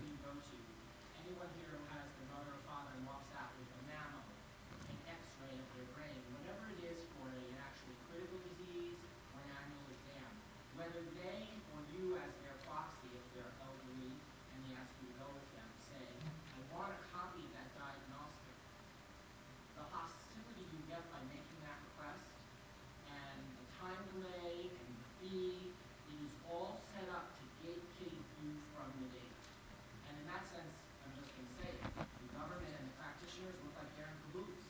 Well, look, there's no disagreement. It is fascinating what the folks in Kansas are doing, Kansas of all places. Everything is automatically put in the patient's PHR. Yep. Done. Whether they want it or not, it's there. Right, so I want to flag one topic, but I also want to make sure we get to another question. One of the things that we regrettably have not been able to address in this panel is the accessibility and usability of these tools by patients. So we have great EHR adoption rates. We have lousy PHR adoption rates. And if we're going to work through issues of ownership, control, trust, we're going to have to face that problem as well. We have a gentleman in the last row here. Yes, please. Thank you. Glad we're here. This is concerning when do either practitioners, general public, us, who deal with data and healthcare, know we crossed the line. Let me give you a scenario. Let's say we collect data from people like Google or computer inspections, and they're all legal, they're not HIPAA, but we can collect last name, first name there, last 4 digits of this, and we put it together. Kind of like you're not supposed to make a gun, but you can buy the material for the gun legally. So when do we know we've created something to say, oh my gosh, this is a complete information of Jane Doe? When do we come up and say that, you know, I'm not in the healthcare, but what I have here, I know is private. I feel so. It feels private. When do we know that we cross the line to say, whoops, I have a medical information. I'm not even a medical guy or computer guys, and say, whoops, we better not share this. Oh, wow, by the way, I have to follow HIPAA regulations now. When do we know, outside of our conscience, that we crossed the line? Yeah, it's a good question. Mark mentioned in his talk that in HIPAA, under the HIPAA privacy rule, there's 2 different ways to identify health data, right? There's a list of 18 data elements, and then there's also an expert statistical identification method. And so that's the way to identify it today for HIPAA. But then you have everything outside of HIPAA, right? The state laws that I mentioned, right? And so that's where a lot of the complexity comes in. And that's one of the things that we want to work on improving, is making it simpler. Because right now, it's even just answering that question is, if you did a decision tree, I mean, it would take up this board and more, right?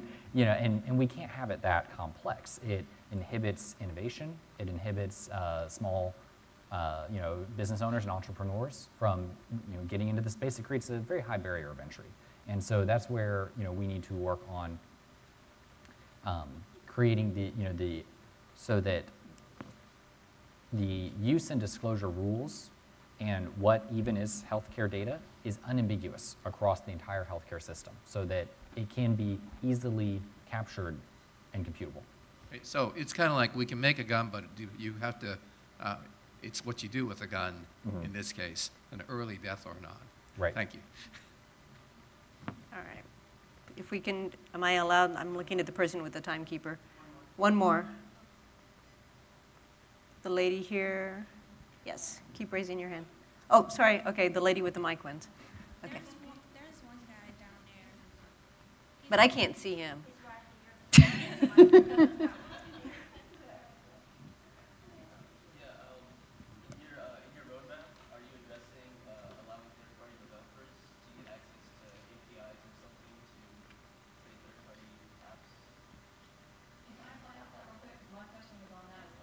Okay. So we make sure we're grabbing everything for the stream. So I think the gentleman's question was around looking at third-party mobile app development companies are in association with what you're looking at from a HIPAA perspective. Did I capture that? Okay.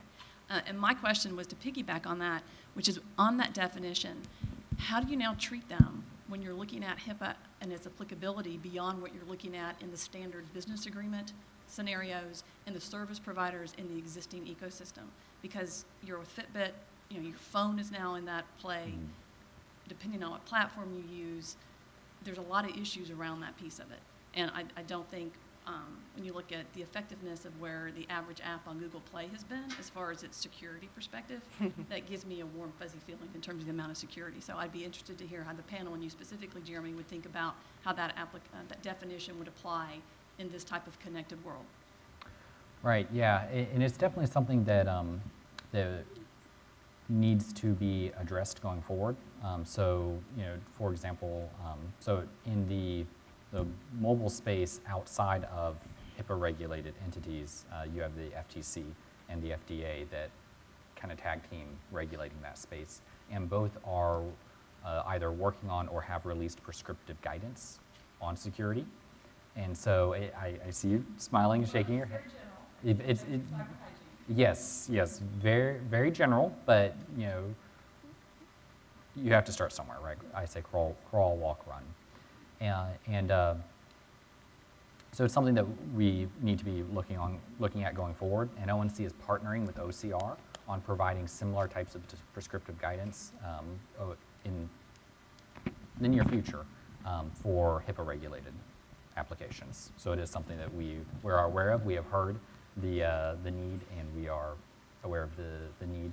Specifically on the question of APIs, so in the roadmap we do mention APIs, and specifically one of the APIs that we are following very closely is FHIR, F-H-I-R, Fast Health Interoperability Resources. I probably got that acronym wrong, but it's a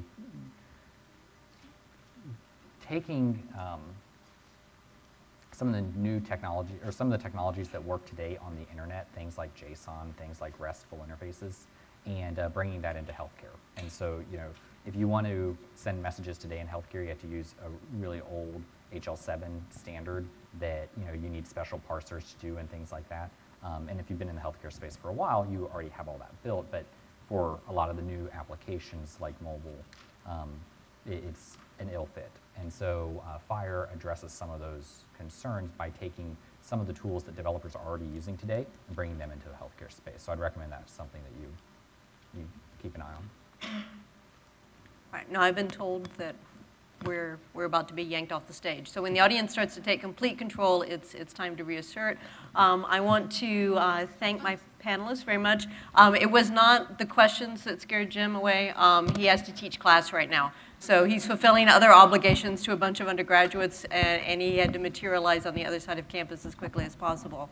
I hope what we've done today is to set the stage that our discussions around data privacy in healthcare need to focus on where healthcare is going, not where it is right now. I think we actually have harder questions to grapple with than just HIPAA-related privacy around particular pieces of data, but in many ways the genie is out of the bottle with respect to the kinds of data that is going to be available. And we may, what I'm hoping for with the rest of the day is that we start thinking creatively about new technological approaches, new regulatory approaches that allow us to anticipate those needs in the future. I don't have a chance to ask the panelists the last question, but please ask them when you see them during the break, which is what do they think we're going to be talking about here 5 years from now? And how do we make sure we keep that on our radar? So thank you very much, and thank you to our audience.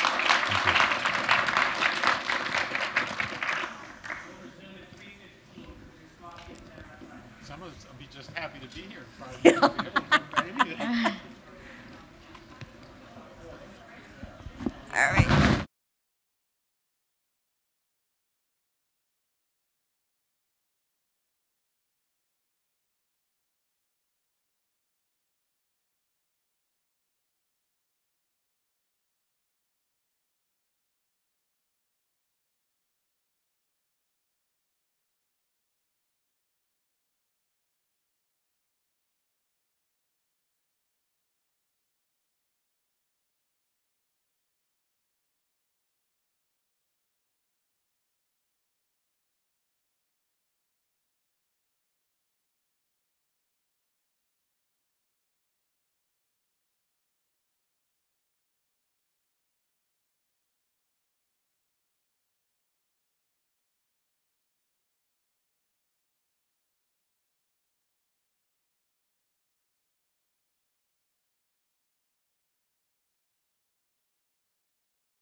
I've heard there's been great interest on the live stream for the video and for all the Data Privacy Day things. Apparently the NSA tweeted out today about Data Privacy Day. Traffic spiked and the website went down for a short while, I heard. So when the NSA is onto it, I'm not sure what that says, but it shows there's some popular interest. I'm Peter Swire. I'm the moderator for our second panel, and with Professor Annie Anton, the co-host with you at Georgia Tech today. And I'm delighted to be here. Health privacy has been near and dear to me, including since working on the HIPAA privacy rule back in '99 and 2000 when it was written. And every time people criticize that I have this twitchy response to try to justify why it was really done beautifully, which is sometimes accurate, but not always. Anyways, let me briefly introduce our four speakers, and then we're going to really take up from the first panel an opportunity to try to address a number of those things. To my immediate left is Ann Adams, who is Chief Compliance Officer and Chief Privacy Officer for Emory Healthcare, Inc., and Associate VP for Clinical Trials Audit and Compliance. So a huge, enormous, important Atlanta institution, Emory Healthcare, Chief Privacy Person. To her left is Hilary Wandal, who's got many titles at Merck. Merck is a pharma company you may have heard of. So we have really eminent organizations and the privacy leads.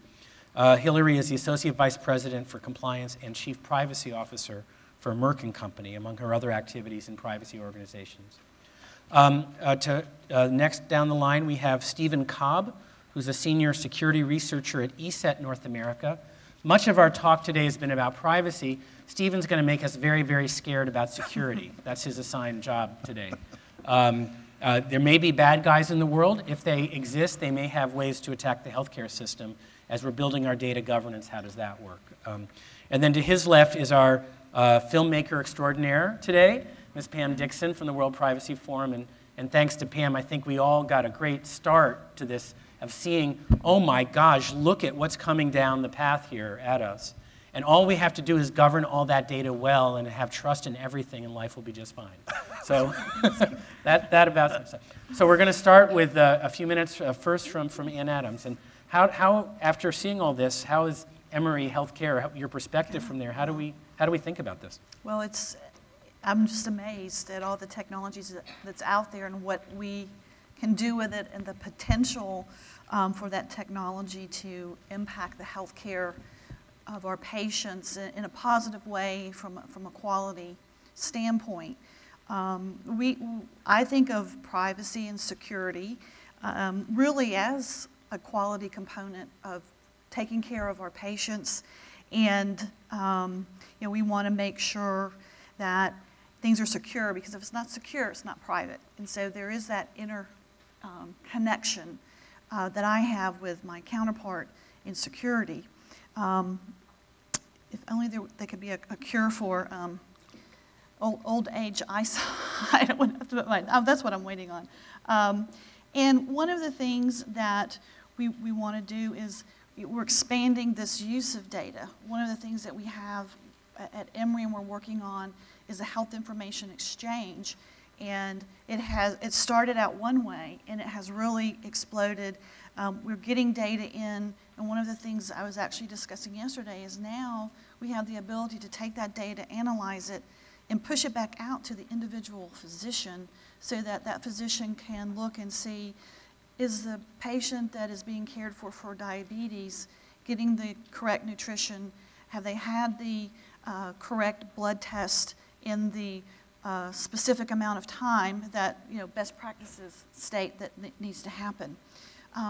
The other is Mark talked about readmission and looking at patient information to ensure that we are taking care of patients after they're readmitted or after they're discharged, so that we don't have them readmitted. Some of that readmission comes because patients can't get their medications, they're non-compliant, so they end up back in the hospital. So how can we take this technology and work as healthcare providers to take care of those patients when they're discharged in a virtual manner? And then how do we protect that information? How do we get that back to us as healthcare providers in a secure manner and keep it private? There's also models that academic medical centers are working on in terms of looking at how do we make sure that patients are not being readmitted. And what we need to do is exchange our data with other academic medical centers that are looking at these readmission models. And doing that can be quite onerous. We have to have data use agreements. We have to agree if we have affiliates within our systems that are looking at the data, ensure that they're also complying with that data use agreement, using limited data sets. And the rules were changed. Originally, if there was a breach with limited data set, it didn't fall under the breach rules. Now it does fall under the breach rules, and so you have to take it through an analysis, although the information, the identifiable information is very, very limited. So those are things that we're working on. It takes time, and then that does slow down the ability to share information and get those predictive models up and running. I took some notes here. Let me look and see. The other is, I know that we talked a little bit about, or there's questions about access of patient information by the patient or family members. And you know, patients do have the right to have access to their information. We should have, healthcare providers should have policies and procedures that address how that information is accessed and made available to patients and family members, and really work with the family members. We need to make sure our providers are patient-centered care, and that means working with family members and patients and engaging them in their own health care. So that's one of the things that we're focusing on. And I think it's very important to understand the privacy rules and security rules. They're the floor. As healthcare providers, we've always had the obligation to keep patient information confidential. It's just part of the physician oath and the oath of healthcare providers. We are taking patients' most personal information, and we've got to have that to care for patients. If somebody withholds information or asks us to delete something out of their medical record because they don't like it, they're embarrassed by it, it impacts how we take care of a patient and may impact the life of a patient. So, so there's kind of, that's an overarching. One other thing I want to point out is under the privacy rules, or under HIPAA, to become a covered entity, there's this component of HIPAA called the transaction standards and code sets. So the first test is whether or not a healthcare provider or insurance company is using information within the standard transaction and code sets, and is that information being sent back and forth in an electronic format. If you're doing that, you're a covered entity. So if I'm a healthcare provider and I'm not sending transactions based on transaction standards, cash, check, a lot of physicians are now not taking insurance, that health information is not protected under the privacy and security rules. So that might be something to explore too, as based on some of the questions in terms of what's out there that might be healthcare but that may not be protected. So I think that really is healthcare. It's not something that Fitbit has, but it's something that a physician who is not covered, or a healthcare provider that's not covered by the privacy rules or security rules would have that information. Now again, ethically, morally, they're obligated to maintain that and keep that private. So. I'm going to say one sentence on the transaction and payment side, and then turn to Hillary. When the HIPAA statute was passed in 1996, the healthcare-related part started with reforming the payment system. Right.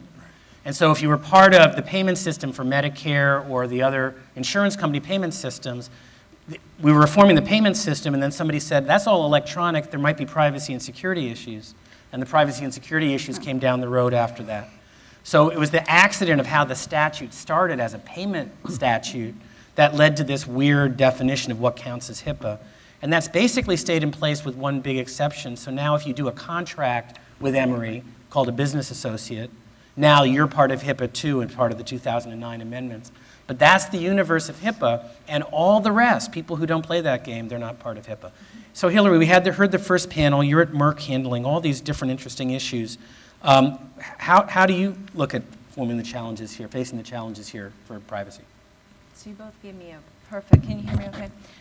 You both gave me a perfect lead into talking about how HIPAA, many people assume HIPAA applies much more broadly than it does, and it actually applies quite narrowly and does not affect most of what we do as a company in terms of direct compliance with the privacy rule, the security rule, the transaction standards.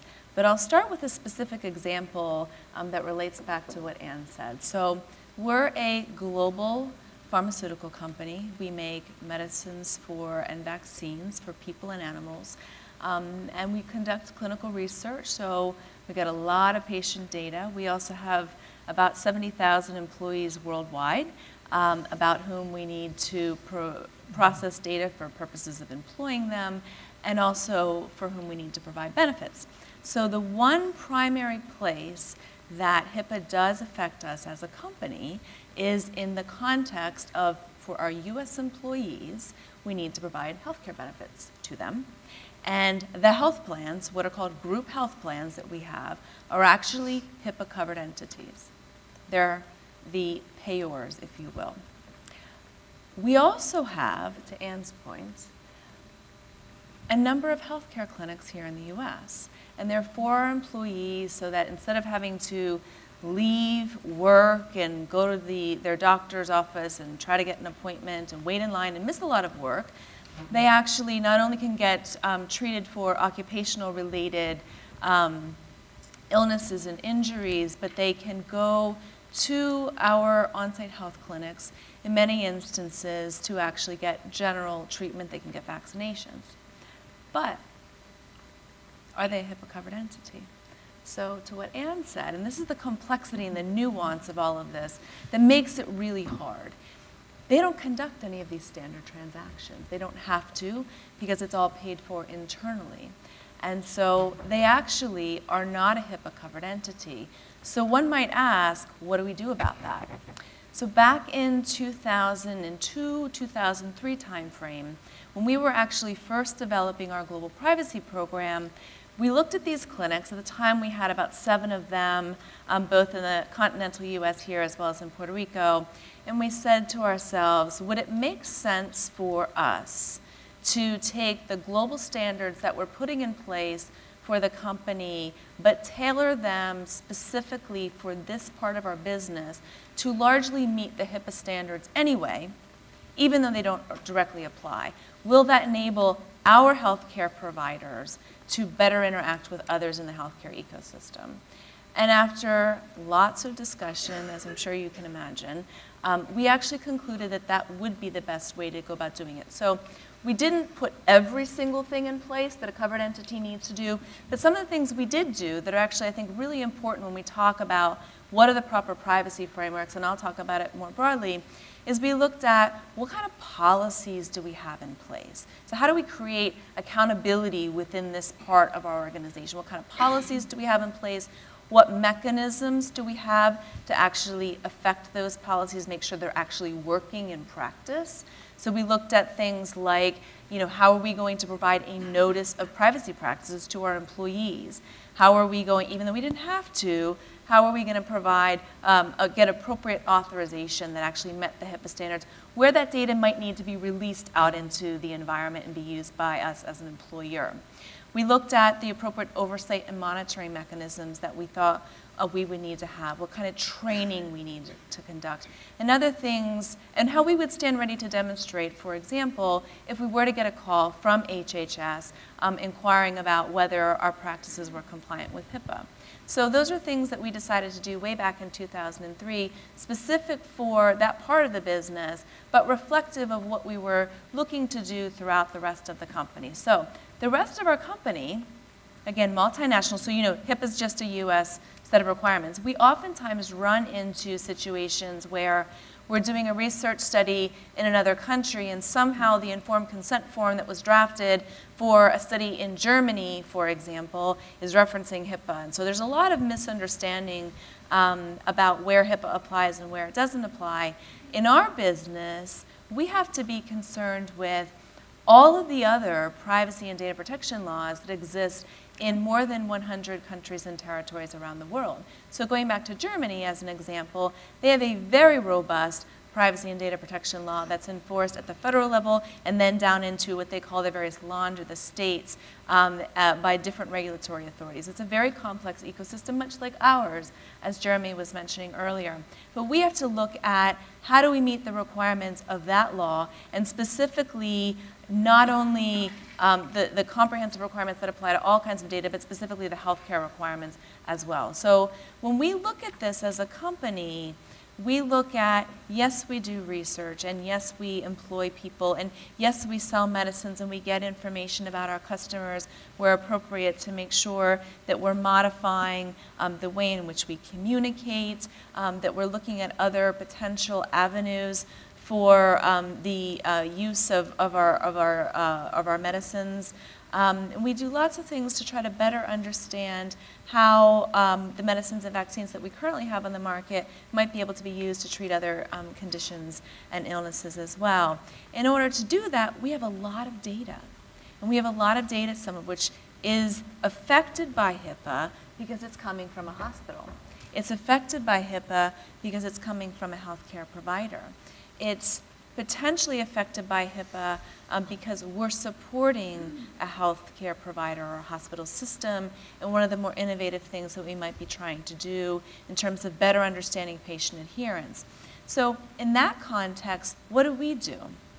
Well, we start with the patient or the individual. And there was a question in the back of the room that I thought, from the earlier panel, that I thought was a really important one for us to think about when we face this environment, this complex environment that we really don't have the answers for right now. It's the data generation is proliferating so rapidly, being gathered from sensors, from our devices, from more and more places that people can't possibly fathom. How do we think about what the right thing is to do? And so where we really start is with the person.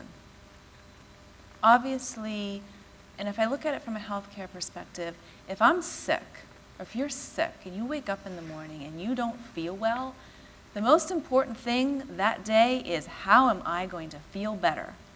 And whoever can help you, whether it's someone in your family, whether it's your doctor, whether it's some research you can do on the internet, that's all that you really care about. And some people at that point are very willing to share whatever information that they can to get and glean really important information back so that they can feel better.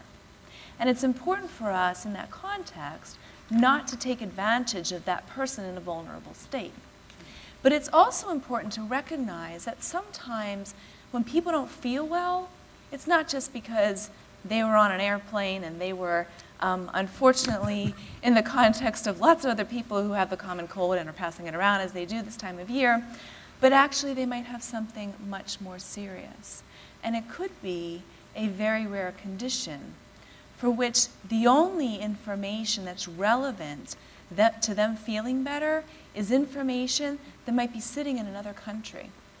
And the only doctors who actually know how to treat the condition that they have are doctors sitting in that other country. And so I think it's really important for us to remember to respect the patient and to make sure we don't take advantage of the vulnerabilities of that person at the time when they need treatment, but to remember that healthcare is a community issue. It's a population issue. It's about the person who's affected, but obviously many diseases arise out of problems with our DNA, chromosomal translocations, mutations, things that relate to our ancestors and others in our family. And so the solutions to these problems are not just about the individual, but they're also about the community and the population as a whole. So when we look at these problems, we start with respect for the person. That's the first ethical principle that we look at regardless of whether a law. I talked about the fact that there's all these different laws all over the world, which we don't have time to get into today. Thanks, Peter. But we look at whether or not we're respecting the individual. And then we look at whether the way in which we're using the data is fair, whether it's going to generate trust, not only of the individuals about whom we're using data, but about but from other people who are stakeholders in our business and in the activities that we undertake. The next thing that we do is we look at whether or not what we intend to do might cause harm to people. Whether, and I think we'll get more into, and Stephen's probably going to talk a lot more about the safety issues associated with potentially hacking into a medical device. As we get more connected, we create potentially greater risk for individuals, and so we have to look at whether or not the uses of the data present risks for individuals. So those, I'll stop there. Those are just 3 core conditions that we look at before we even decide to use data for a particular purpose. And it's only after that that we get into things that I'm sure we'll talk more about on our panel as to whether a particular law requires consent or whether we're following the fair information practices, et cetera. So thank you. Great, thank you, Hillary. One thing, thinking about Emory or thinking about Merck, is you're established organizations, and both of you have a compliance function as well as a privacy function. And in the world of how organizations handle all this complexity, I think in the last decade, compliance has become a bigger part for many organizations. And so the privacy officers are talking with compliance sometimes and with security in a way that for people who haven't been touching these organizations might not have been as visible. Stephen, we're in the planning session for Russian Mafia growth industry, how to hack into the US healthcare system. Are there opportunities here? Is this a place to invest for us? Definitely, definitely. Let me introduce you to Frankie. Okay, so Frankie's in the pharmaceutical business. He's somewhere in Central Europe. He doesn't know, I should say, actually Eastern Europe, because the people in Central Europe don't like this. He doesn't know anything about HIPAA. What he knows about is buying cheap, generic drugs in developing countries and selling them through spam. Okay. Now, we all know that a reputable internet service provider will not send spam. So Frankie turns to, and this is the first time I've told this story, so I'm going to have to use my cheat notes here, but he turns to Dmitry. Okay?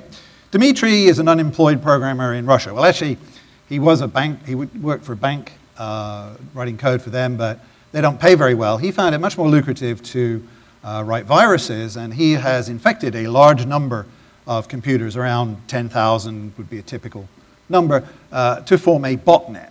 So this could be your computer, my computer, could be the web server at your company, but it's a botnet. That's a collection of computers that he has control over to use for illegal purposes, including sending spam. So he rents out his services to Frankie to send the spam. Sometimes, though, Frankie runs out of drugs to sell, and so Dmitry needs to do something else with his botnet, and he uses it for harvesting data. By that I mean personally identifiable information, PII, and he harvests it from both the systems on the botnet and 2 other machines that he's infected. And he then sells that, and he makes a lot of money. By the way, Frankie, he makes a lot of money. Dmitry makes a lot of money, so does Victor. Victor is the person to whom Frankie turns to sell the information. Victor's a businessman in Russia. He operates an information exchange, not the kind we've been talking about here. This is a black market where he makes a substantial cut of the transactions by offering an escrow service. You talk about no honor among thieves. They actually got a very good system for this because Dmitry puts his stuff on there, and let's say Joe comes to buy it. Joe is a criminal here in America. He buys stolen information for fraud.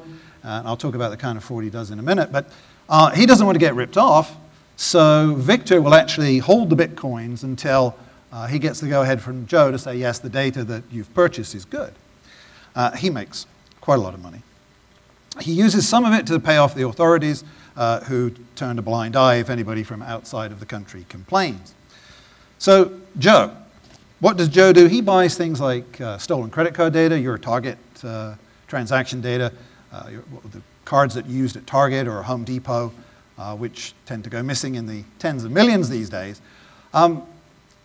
He buys that. They're called dumps, these collections of information. And if you go to a good market like the one Victor runs, you can buy it segregated by zip code and county and state and so on, because you don't want to get caught out by using an out-of-town fake credit card. Because that's what he does. He buys the information, he makes a fake credit card out of it, takes those fake credit cards to different places like Walmart, and he buys Walmart gift cards or other kinds of gift cards, which he then sells at a discount for cash or online. I would not buy a discount gift card online. Yeah, so that's his business. He makes a fair amount of money, but it's kind of a street-level business. And during his street-level activities, he runs into Sherry. Sherry is unfortunately addicted to meth. Even more unfortunately, she's pregnant. And Dr. Mark earlier had a story about a baby. I've got a story about a baby too. But I can't show you the picture, not just because of HIPAA. Sherry talks to Joe, says, look, I've got this problem. I'm having this baby. I don't have any money. How am I going to get to hospital? Joe says, no problem. I'll fix you up. I will get you a fake driver's license in somebody else's name and a fake credit card, and you can take that to the hospital and have your baby. And in fact, that is what she does. That's where Jamie comes into the story. Because Jamie, a mother of 4 in Utah, gets a phone call one day from the authorities who say that Child Protective Services is coming around to take away her 4 children because her latest baby, her newborn baby, is tested positive for an illegal substance. So can we guess what happened here? Yes. The identity of Jamie is the one which Joe stole to give Sherry the capability to have her baby. Now, Jamie has to explain this, and actually, there is a real Jamie. We'll call her Jane Doe, but there's actually a good CBS story from a few years ago, if you look her up. Andrew Sachs in Utah, this actually happened to her. Her driver's license was stolen. It wasn't a fake data-based credit card, driver's license. But she had to explain and prove to the authorities that she hadn't had the baby, and that she should keep her children, and that the information now in her medical record was completely corrupted. The person who had medical services in her name had a different blood type, had different allergies or non-allergies, and so this lady now lives in fear that she'll maybe be traveling somewhere, in a car accident, needs a blood transfusion, and they look up the wrong record and give her the wrong blood. So I don't want to give the impression that I don't like healthcare technology. I think it's fantastic. The people that I work with in security research, we all love the technology, and we're very, very excited about the potential that it has to help the world become a better place. Unfortunately, we deal with people like Dimitri and Frankie and so on. And I think, going back to around 2000, where HIPAA rules were becoming heard about and talked about, I did quite a bit of work trying to help the emerging category of privacy officer understand about security. And I don't think I did a very good job. And I think we failed, really, to convey to the healthcare community that there were these kinds of bad people out there. Now, there weren't as many, and they weren't as organized, and they weren't as sophisticated, and they weren't global, because the internet was just taking off as a commercial entity. But the thing to realize today is that if your health clinic somewhere has data, and that data can be reached from the internet, then Dimitri's looking for it. He's looking all the time at every public-facing web server to steal what data he can. He's not necessarily coming to you for medical data. He's just coming for any personally identifiable information that he can sell. Now, it's true a medical record goes for more money than just a credit card record or a driver's license record, but it's saleable. And he doesn't care if you're a profit hospital or a non-profit hospital, if you're a church, or whoever you are. He just wants the data to sell it via Victor's website to people like Joe, who can then abuse it, and that's when we end up with the problems that Jane Doe has. Well, thank you, Stephen, and all of the friends you brought with you today to the so many of them. to the event. I think one thing about healthcare data is that once it's out there, it's out there. You don't get back your psychiatric transcript from last year. It's gone. And so security in healthcare is a little different from banking records. If you have a lost credit card, they give you a new credit card. if you have a lost medical history and it's out there, it's really hard to change that. And if you did, you've got the wrong blood type and problems that go with it. So that was very, very illuminating. Pam, we could ask you about 1,000 questions coming as you do after the first panel and all that we've heard here. I'm not sure which, I'll ask this from the first panel because I think it sets up in a way. The first panel, I think, helped to emphasize the amazing new things that you saw at CES and that they're doing in wearables and social media, and Dr. Mark Brownstein doing with the health records that bring all this better care. With the wave of change and the wonderfulness that comes with it, what do you say back on privacy? I mean, should we just sort of say, you're right, we want the community and the good care to happen, and we just can't really make it work in privacy because it's too hard? Okay, so first off, I definitely want to make 4 points, but before I do that, I want to thank you for the invitation to come here today. I really appreciate the opportunity to talk about this issue, which is a great passion of mine. So 4 really quick points, and also I'd like to respond to what you had to say. So the first point is about the state of the technology. It's incredibly important to understand that what you saw at CES were not prototypes. Those are functioning models that are in use today. And most of what we showed were in clinical use and in consumer use.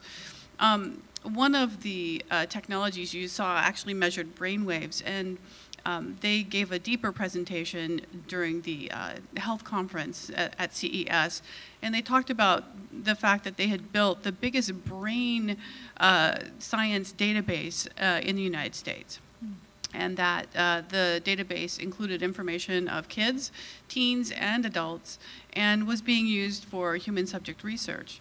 And it's being done in one particular way, but this is the kind of issue that the new technology opens up. So just 2 very quick things to point out. Number 1, the new technology that's incredibly important to look at are the biosensors, the human biosensors. The entire idea now is to take the human body or the human endocrine system, or any of our readouts that can be had, and pop them up into the cloud so that they can then be analyzed. Which brings us to incredibly important point number 2, which is that analytics and predictive analytics are an important part of what's happening. So there's the signals and the sensor readout, but then there's the analytical piece that then interprets all of the readout. They have to operate together. And Peter asked, what is the big privacy thing? In the area of predictive analytics, we must face the issues that are there. There are sensor issues. HIPAA doesn't cover them. The vast amount of data that's circulating through sensors, if a covered entity is pulling the sensor data, then sure, it'll be under HIPAA. But the majority of this is operating outside of HIPAA. And I might add, outside of the Common Rule, outside of the Fair Credit Reporting Act, and outside of a lot of different regulations. So we'll just start there. But the predictive analytics piece gets very complex very quickly. In April of last year, we wrote a report, and it's called The Scoring of America, and I strongly recommend that report to you. It was quoted in the White House's Big Data Report, and it was selected as one of the best papers of the year by the Future of Privacy Forum. It took us 3 years to write the report. In the report, we talk about all the sectors, not just health, but health is a huge part of what we wrote about. And so the first panel mentioned the possibility of having a medical adherence score that was based on non-clinical data. Well, it's not a possibility. It's here. There is a medical adherence score. It's for sale, and it's built on semi-private, semi-public records. And what happens is that when you have a predictive analytics engine, you don't have to build it on clinical data to achieve a clinical prediction. You can add in pieces, but when you take a prediction, how is that prediction going to be validated as to its accuracy? That's point 1. Number 2, how does that prediction fit algorithmically? Algorithms have to be correctly fit to the problem. If they're not fit correctly, you could get a bad or weak prediction. And then thirdly, how is that predictive material going to be used in a patient's life? We do not have regulatory controls in the area of health regarding this issue, and that is a very big privacy deal, because in the area of finances, we have something called the Fair Credit Reporting Act. Every time you look at your credit score, every time that you dispute something on your credit report, you are taking advantage of this fantastic privacy law. But there is no similar thing in health that allows you to dispute, for example, the medication adherence score. If you look at our report, I believe it's on page 16 in the intro, you can just skim really quickly. I refer to this a lot. There's a national healthcare provider that used primarily public record data and also transactional data that can be purchased privately to create a score based in part on the retail purchases of their customers. And people, based on their retail purchases and what that correlated to in terms of health predictions, got a different rate for how much they would pay for health insurance. It's perfectly legal. So these are the kinds of very difficult questions that we're facing in terms of where the technology is and just the pure state of the technology. So there is a wonderful book. Now I'm segueing into point 2. So there's a wonderful book. It's called The Creative Destruction of Medicine. Can I please see anyone who's read this? I know Hillary has. Okay, thank you. I'm so glad you read it. Okay. So, I have it on my beautiful phone. It is written by Eric Topol. It's spelled T-O-P-O-L. If you have not read it, if you are concerned about health advances at all, I strongly urge you to read it. This book is all about basically what you saw on the CES, highlight reel. But this book was written by a cardiologist. It's about a year out of date. The technology has already advanced, but this will get you up to date with all of the very sophisticated sensors and what they can actually do, much more so than our reel. He talks about 2 things that I wanted to just mention to you here today that talk about it gives context for the privacy issue. So he talks about how EHRs are felt to diminish medical errors and reduce various liabilities of malpractice. But then he turns around and says the other thing that's true, which is that EHRs can be tagged with metadata and then used against physicians. And this has happened already. So there's a cutting edge sword there. That's not so much of a privacy sword as a physician sword that's incredibly important.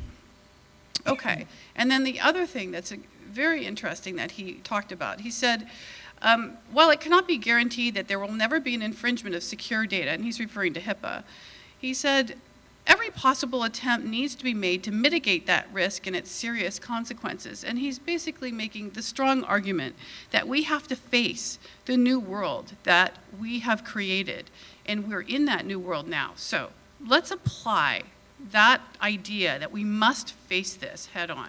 So now I'm getting to your question, Peter. Number 1, let's talk about HIPAA very briefly. HIPAA does cover certain things, but it's fairly narrow. And the vast amount of digital sensor-driven data that is being created and the vast amount of predictive analytics is not covered by HIPAA. What on earth do we do with that? And we need to also understand something else very important, which is the uses of that data. When it's not covered by HIPAA, there are no legal constraints that not patients, but people will have. What do you do with a person who has a predicted diabetic risk or a predictive death risk, some kind of score that says they're going to die within the year? What happens to that person in the marketplace? We have to face that, and we have to figure that out. The second thing I want to talk about is human subject research. This is a very, very tough area going forward. I think everyone in this room is probably familiar with the Nuremberg codes. If you're not, you need to read them and understand their origin. The Nuremberg codes are one of the most important ethical guidelines in medical research that govern how we should treat human subjects in the area of medical research. We can all agree easily that we need human subject research. But What has happened in human subject research is the same thing that's happened with HIPAA. It has bounced outside of the regulatory controls. So I'd like to go back to CES and the example of the company that was doing brainwave research.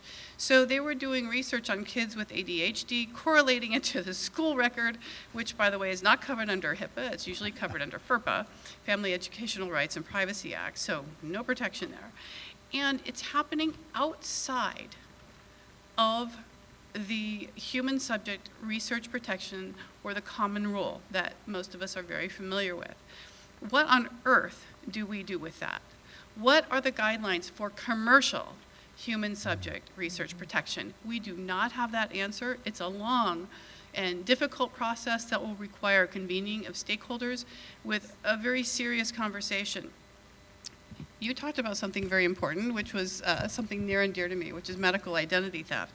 So I wrote a report in 2006 that said, okay, medical identity theft, the information crime that can kill you. And I actually work with that woman from Utah to help her. Wow. So the risks to our data are real. The need for a deep and thoughtful attention to privacy is real. And I have a very important suggestion about how to get that done. First, people who are either physicians or technical experts can't silo themselves off and say, oh, privacy's bad. That's been the traditional response. But the second thing is that people who are privacy experts can't go, oh, data is awful. That also has been the traditional response. We have to meet squarely in the middle. We have to face this, and we have to have a reasonable, thoughtful conversation where we literally lose our attitudes and figure out how we can move forward. The standard answers no longer apply because the standard world that we knew is gone. Thank you so much. I wonder in meetings like this where you get the optimism, and listening to Jeremy Maxwell in the first panel, trained as an engineer but adept in the HIPAA rules, was a sign of an engineer who's learned enough about the law to be able to do some of that meeting in the middle. With Annie Anton, we wrote a blog post last year called Lawyers and Engineers in Privacy, Can't We Just Get Along? But the need to mingle technical and the rules is a huge challenge for us. Hillary, you mentioned how this comes back to the commercial side of human subject research and when you're not regulated how you do it, and maybe for Hillary and for Ann. You started to say that you start with the individual, you look at fairness, and you look at harm. What can you say more about when you see maybe people outside of Merck's structure when they're moving forward in all this way? Do you have advice to them, or how do you see the ecosystem around you changing, and what advice would you give to these people who want the APIs and people who want the mobile apps based on you having to talk outside of HIPAA in your own organization? Yeah, so I guess I would start with, I share those principles in part because we rely on them within our own organization, but I would actually advise others to start there as well. And through one of the groups that we participate in, the Information Accountability Foundation, there's actually some work, it was tweeted during the session today, there's actually some work that we've been undertaking for the last year called the Big Data Ethics Project. And as part of that project, we're looking to define values and how you interrogate against those values to make sure that uses of data are appropriate. And so I would really encourage, for starters, I mentioned the 3 principles that we look at. I talked about fairness as part of respect. In the context of that, I'll just mention very briefly the values in the Big Data Ethics Project are whether or not the use of the data is actually beneficial, whether or not it's, and beneficial not only to the individual, but more broadly to society, whether or not the uses are respectful, whether or not they're fair, whether or not the uses of the data and the kind of data that are being proposed to be used are progressive. So for example, if you can come to the same ends with using far less sensitive data or far less identifiable data, why would you use the more sensitive or the more identifiable data? It's consistent with the concept that we've talked about before about de-identification. But if you're going to be progressive or not is something that you need to look at. And then is the methodology or the analysis that you're doing one that's sustainable and for which you're going to be able to continue to get data to feed that analysis? Or is it something that's at one single point in time, and potentially if it's just one single point in time, going back and looking at some of the other principles, is it really valuable? Is it really respectful? Is it fair? Is it beneficial to society? So those are 5 basic, I'm just sharing at a high level, basic ethical parameters or values that we have been looking at. We published them, the Information Accountability Foundation published them as part of a paper last fall. It was actually submitted to the Federal Trade Commission as part of the workshop that it did, I believe in the September timeframe, and so it's available online. If you just go to Information Accountability Foundation, you can get access to it. The work this year, and many of the other people who are members of the foundation, including the chief strategist, who's Marty Abrams, are actually speaking about the same topic today. The next phase is to actually interrogate against that model, and I think healthcare is the place where we really want to look further, looking at connected devices and the uses of data that are generated from those devices as to how these principles can be applied effectively. I'm going to turn to Ann in just a second, but the big data workshop the FTC had in the fall, and I wrote a paper for it also, that came out of a process that President Obama asked John Podesta to do a process last spring. There's a lot of report in there about principles around big data, and I think fairness and anti-discrimination became much bigger issues for a lot of people within the last year, because it's not just going to come from compliance and HIPAA. There's amazing analytics, but it could have really creepy results. And so your project and other projects are trying to grapple with that, and you can go find out about this. The one observation before I turn to Ann is, I teach a lot of computer science grad students now. And when I ask them to code for respectful, fair, and words like that, they get confused. They're really not sure what the specs are for that. Yeah, it's big. So we're going to have to come up with a model that actually operationalizes that, right. And enables it to be applied in practice. So right now we're in the theory stage. Well, but without the theory, you can't get to the next stage of how to build it. But the amount of work that needs to be done to close that gap remains huge. And you're around in Emory and all the people around. How do you talk to the folks who are excited about the things, but you say, but wait a second, we have these concerns. How do you get that message out in Emory? Very carefully. Carefully, okay. Well, one of the things we realize and acknowledge that as an academic medical center, we need to work with industry. It's a collaborative effort. We have the investigators in clinical trials, and we're funded by the sponsors of for the program. But we sit down, we go through an analysis of what data are they looking for, what do they need access to, and try to ensure that we're getting it to them within the rules. One of the things that in terms of research where we struggle with, I think all academic medical centers do, it's getting people to participate in that research. And we have a whole vast information in the medical record of diagnoses, and how do we get at that information? So one of the things that we are working on and working with our investigators and physicians, and we call it the split brain syndrome, because they're investigators for research, and then they're also clinicians taking care of patients, and that's a whole nother privacy issue of taking off my provider hat and putting on my investigator hat. But putting a process in place when patients come into the healthcare system, so that we have information for them to learn about research, and then to ask them through appropriate authorizations, we'd like to be able to flag you in the system so that we can run that against potential research that we have.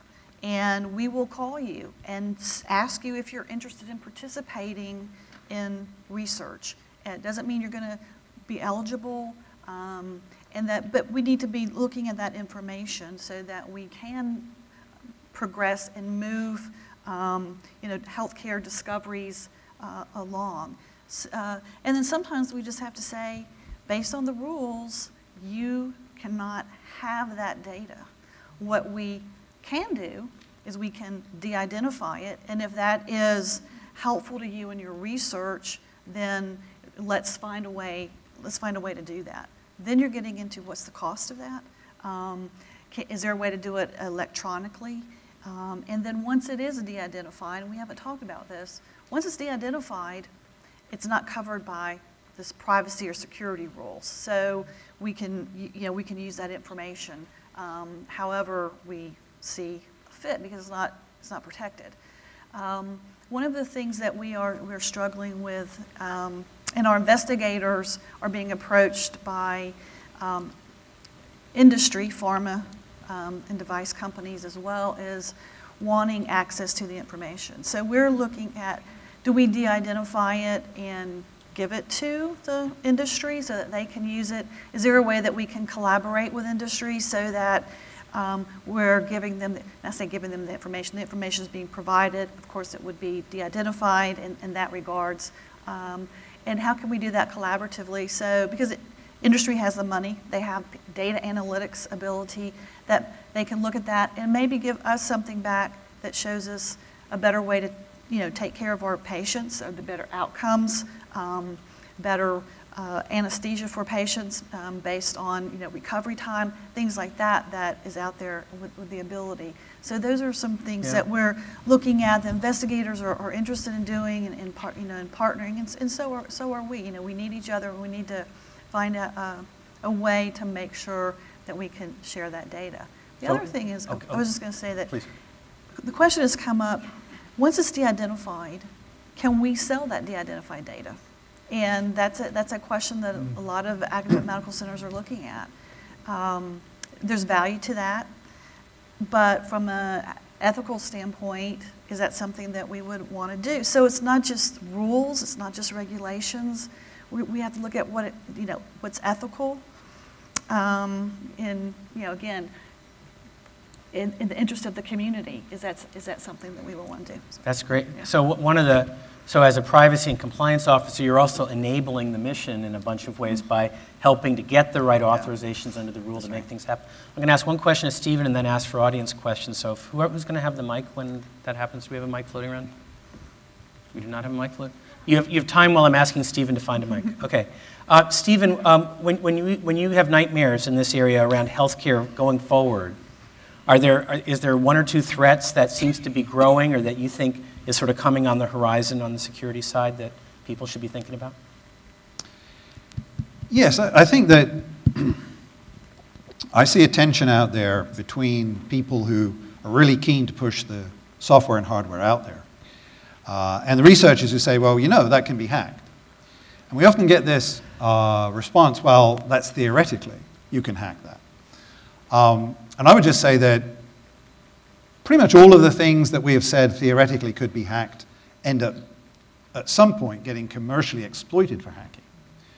And so although I'm not saying that today somebody's going to eavesdrop on your Bluetooth Fitbit talking to your watch and steal the information that says you're here and not at home and therefore rob your home, that's a scenario that I need to think about and the developers of the product need to think about. And just to quote from Anne and Peter's Annie and Peter's op-ed, the other Annie. Right. Medical advances will be at serious risk without safeguards. And so, I just hate to be the cold water in the room on this. But, we've just, just seen another Android-based botnet emerging and Android-based ransomware emerging. And, around the world, some countries use mobile more for internet access than fixed access.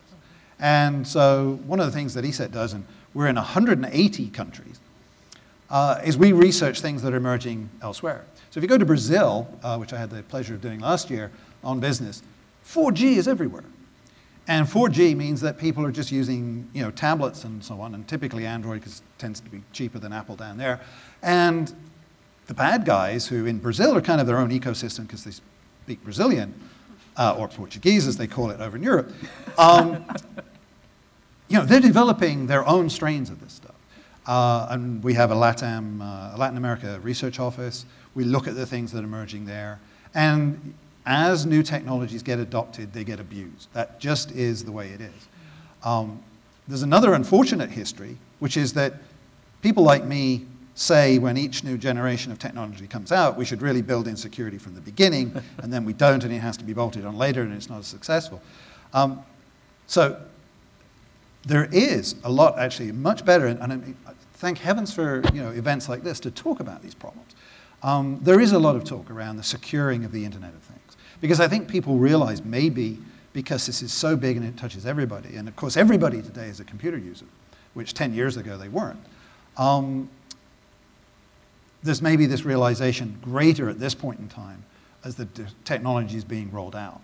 That when I go to a conference in October that says, out of 28 health apps, 22 didn't even reply when we said there's a problem with the way you're handling the data, that maybe that number will come down as we move forward. And we're, if we can educate people, the investors who back these products and the companies that adopt them, that they have to put security in there at the beginning, then we can maybe fend this off. But for now, people like Frankie are going to keep on doing business. And really the biggest thing that could be done for healthcare advancement is cybercrime deterrence. Because, and this is the phrase I've used quite a few times, at this point in time, doctors and nurses get up every day to go to work to help people. There are bad guys like Frankie who get up every day to go and steal your data. And they don't care if you're doing good with your data or not. They just want to use it. So it sounds like the doctors and nurses have to be working with a team that can stop Frankie, and you can't skip that. You wanted to jump in? Yeah, can I follow on? We're very concerned about medical identity theft. Actually, in 2006, I testified before ONC about the crime. And it was so new that literally no one knew what I was talking about.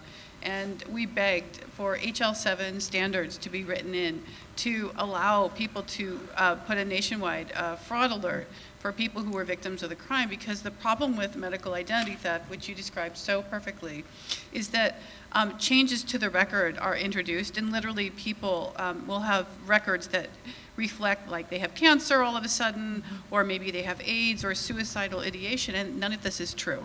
And it's terrible for the victims. And with the rules with HIPAA, you can't correct your records. It is a huge snafu. So we really think there needs to be some immediate solutions for that. It's a pressing problem. Okay. Let's turn, we have a lot of problems, so I was glad to hear one note of optimism from Stephen. Do we have any questions from the audience here? Yeah, back here. Is this on? You might have. And since there's no security by architecture in medical devices and even electronic healthcare record systems, right? The hospital, as Stephen, this is particularly for you, do you think hospitals are kind of prepared to even be aware of a breach once it occurs? So the track record so far is not very good. Again, I'm going to blame myself for not really stressing how important this is in the early stages. But if you look at the breaches that are investigated by OCR, there's a staggering number of them come down to they didn't do a risk assessment, or they didn't do an appropriate risk assessment. And that's one of the fundamentals in HIPAA, is that you base what you do in security and protecting the records on a risk assessment. So if you don't do that risk assessment, or you leave out Frankie and Victor and Dimitri and those people, you're not going to be building to the correct strength. And I mean, we want to talk about the future today, but there's a tremendous amount of catching up in the medical world with the realities of the data theft. And it's not, not just stealing it for medical fraud, it's for any kind of fraud. And yeah, there are some places that are doing it right, I think. I've talked to some healthcare systems that really seem to get this, and the CISO actually has the money to do things like code reviews of the mobile app software before they push it out. But there are other places that aren't doing that at all. And then, Ann, how do you respond to that, right? I mean, how do you feel like Emory is in a good place to kind of respond to some of these issues? Yeah, with the security and our EMR system, they do the risk assessments. They're looking at the pings. They're putting in the patches for the vulnerabilities, and they're getting the notifications of the vulnerabilities, and then they look at that. So there is a team that is looking at that. We have collaboration with university and healthcare, so our CISO sits at the university level, but also oversees healthcare So I do think one of the biggest things, putting those patches in place. That we saw the big data breach with a hospital because it was a heart, I think it was a heart bleed.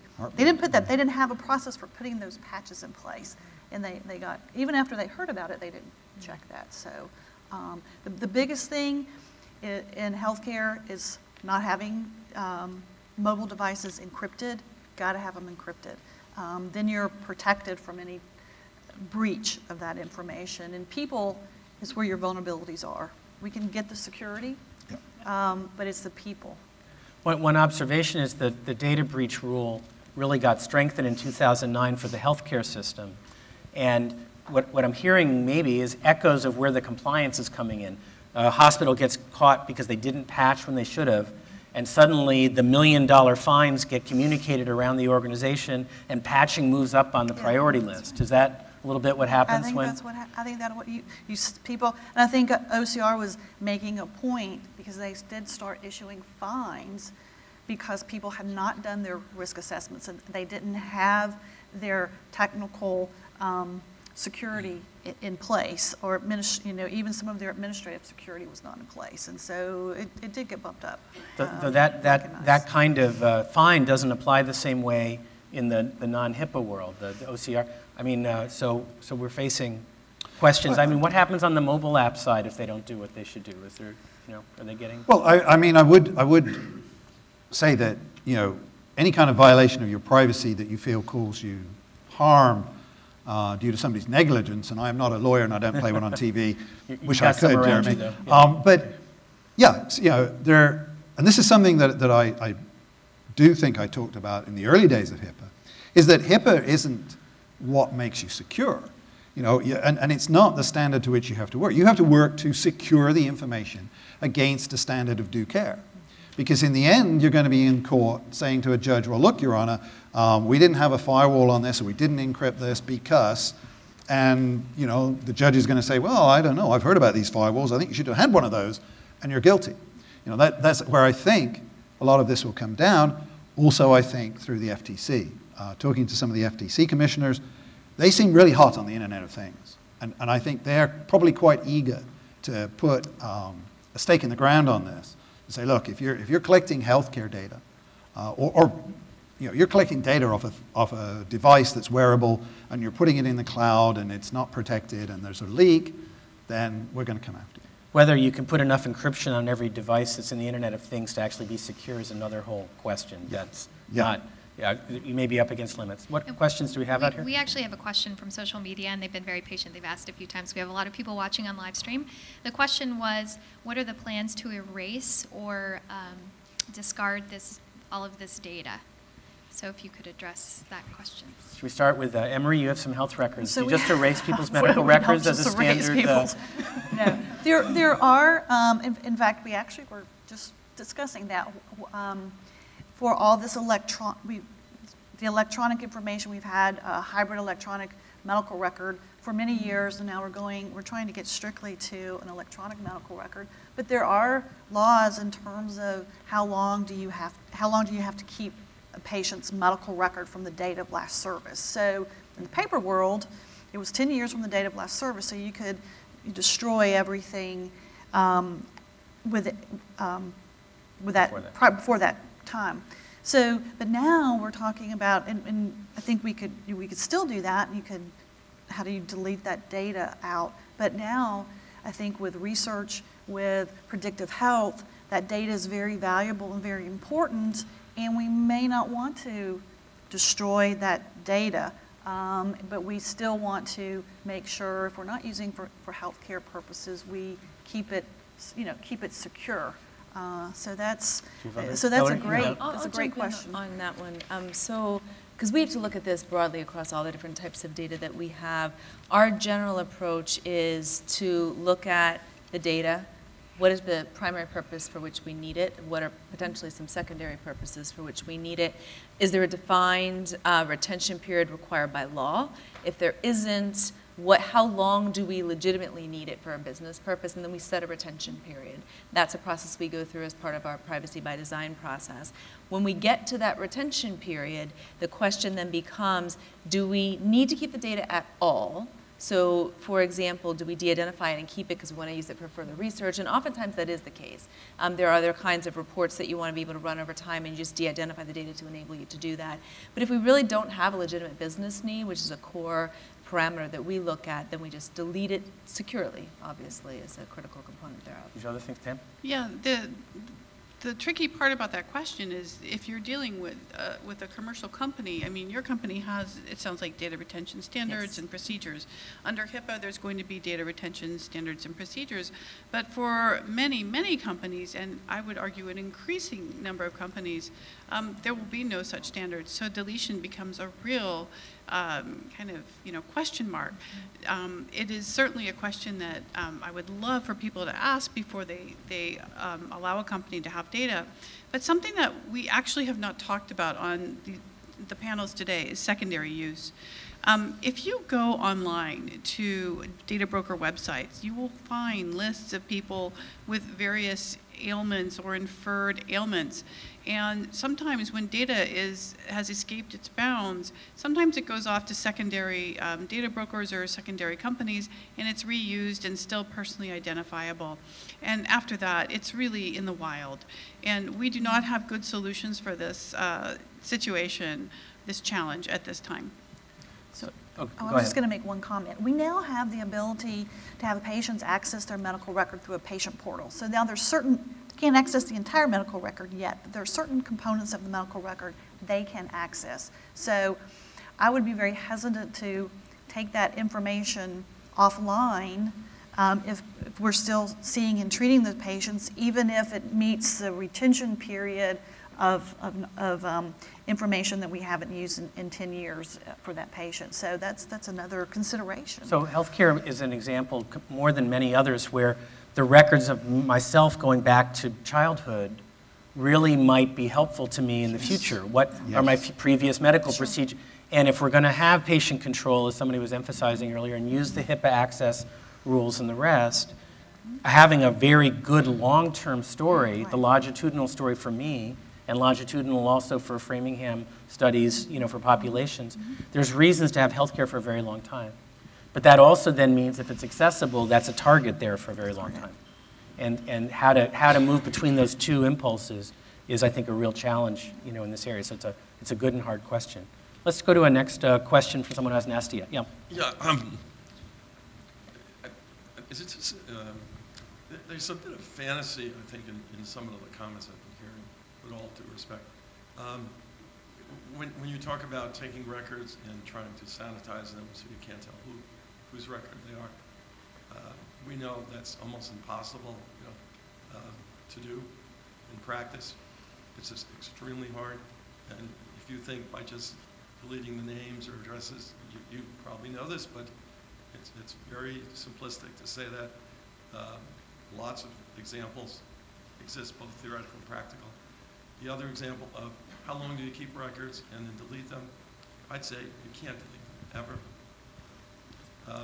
I've worked in this area. I mean, if you have records on your database, on your servers, on your email, they are backed up, who knows where, and stored, you don't know where.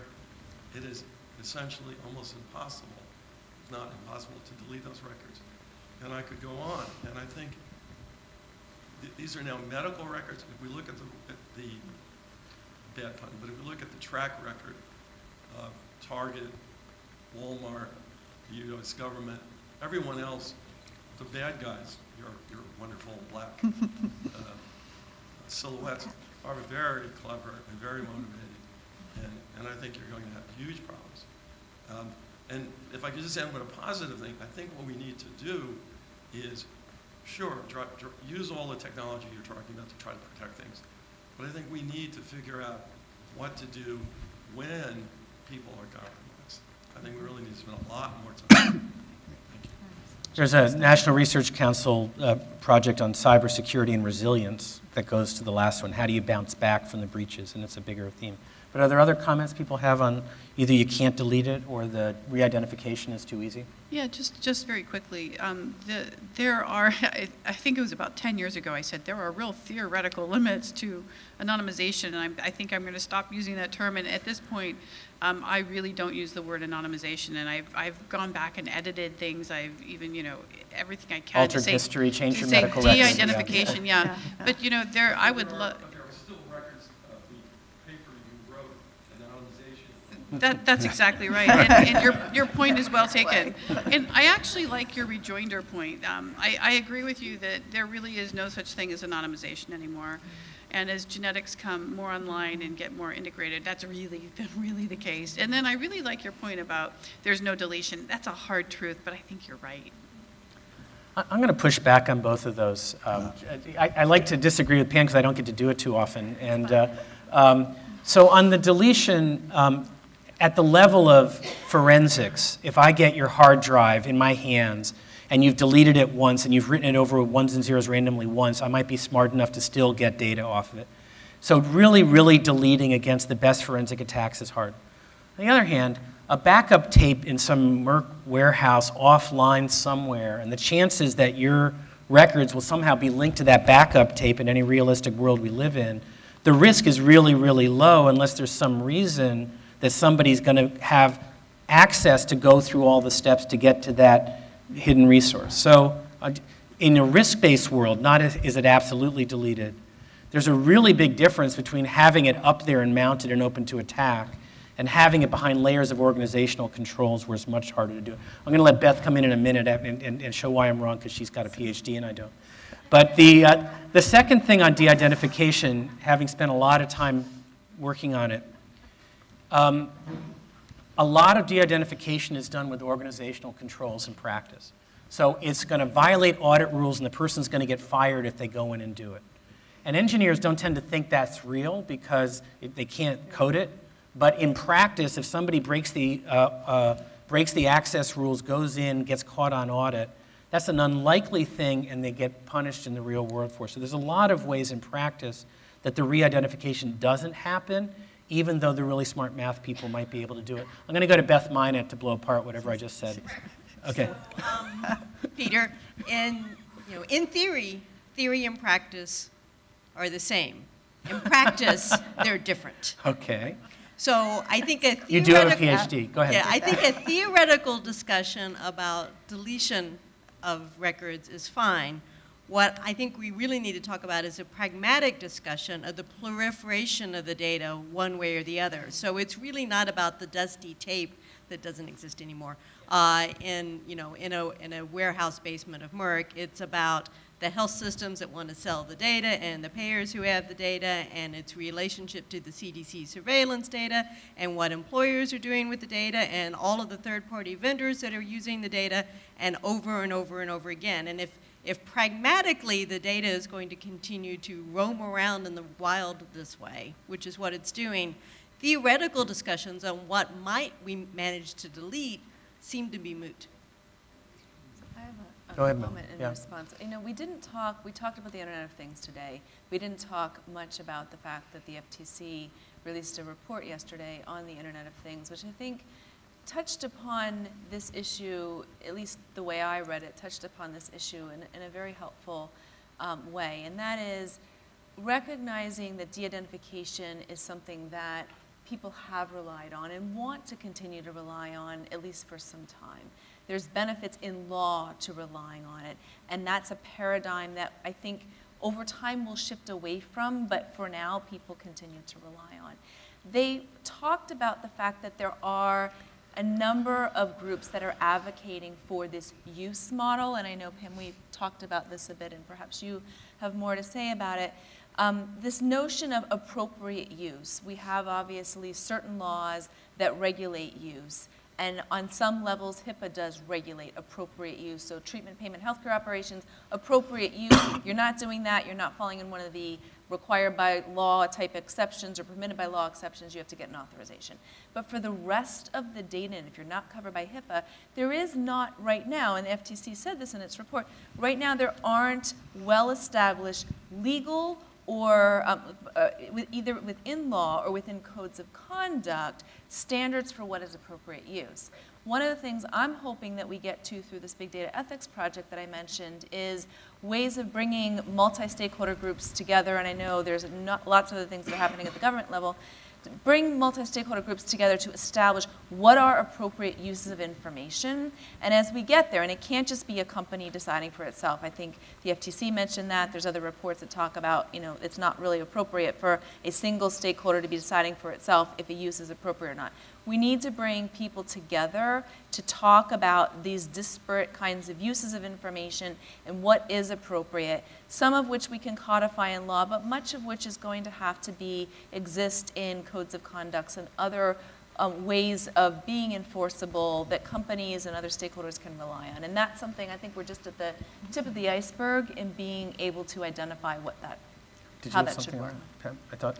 Yeah, just very quickly to respond to the data use. So something we also didn't mention today is fair information practices upon which HIPAA is based.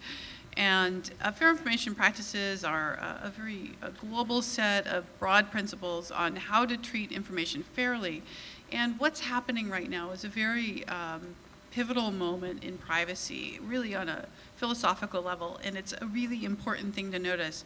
And that is that there are many people who believe that because of the way that the complexity and the abundance and robustness of the data flows and how the data is passing from party to party to party, and also having a lot of analysis performed on it, which actually changes the data and creates new content and new data from the old data, that there has to be something done broadly on the back end to control use. But privacy, because of we're coming from a different structure, the fair information practice structure, which was built in the 70s and 80s, we haven't gotten that work done yet. So there is a tremendous lag time right now in kind of what I would call philosophical discussions about what on earth does data use look like? What are the standards? What should be the standards? Where should they apply? We are really behind the 8 ball on that, and there's a lot of controversy around it. But it has to be looked at. And there was a report last April from the PCAS, which is the President's Technology Advisors, talking about how hard this is and what a central issue it is in data use going forward. Other hands, do we have? Yeah, here.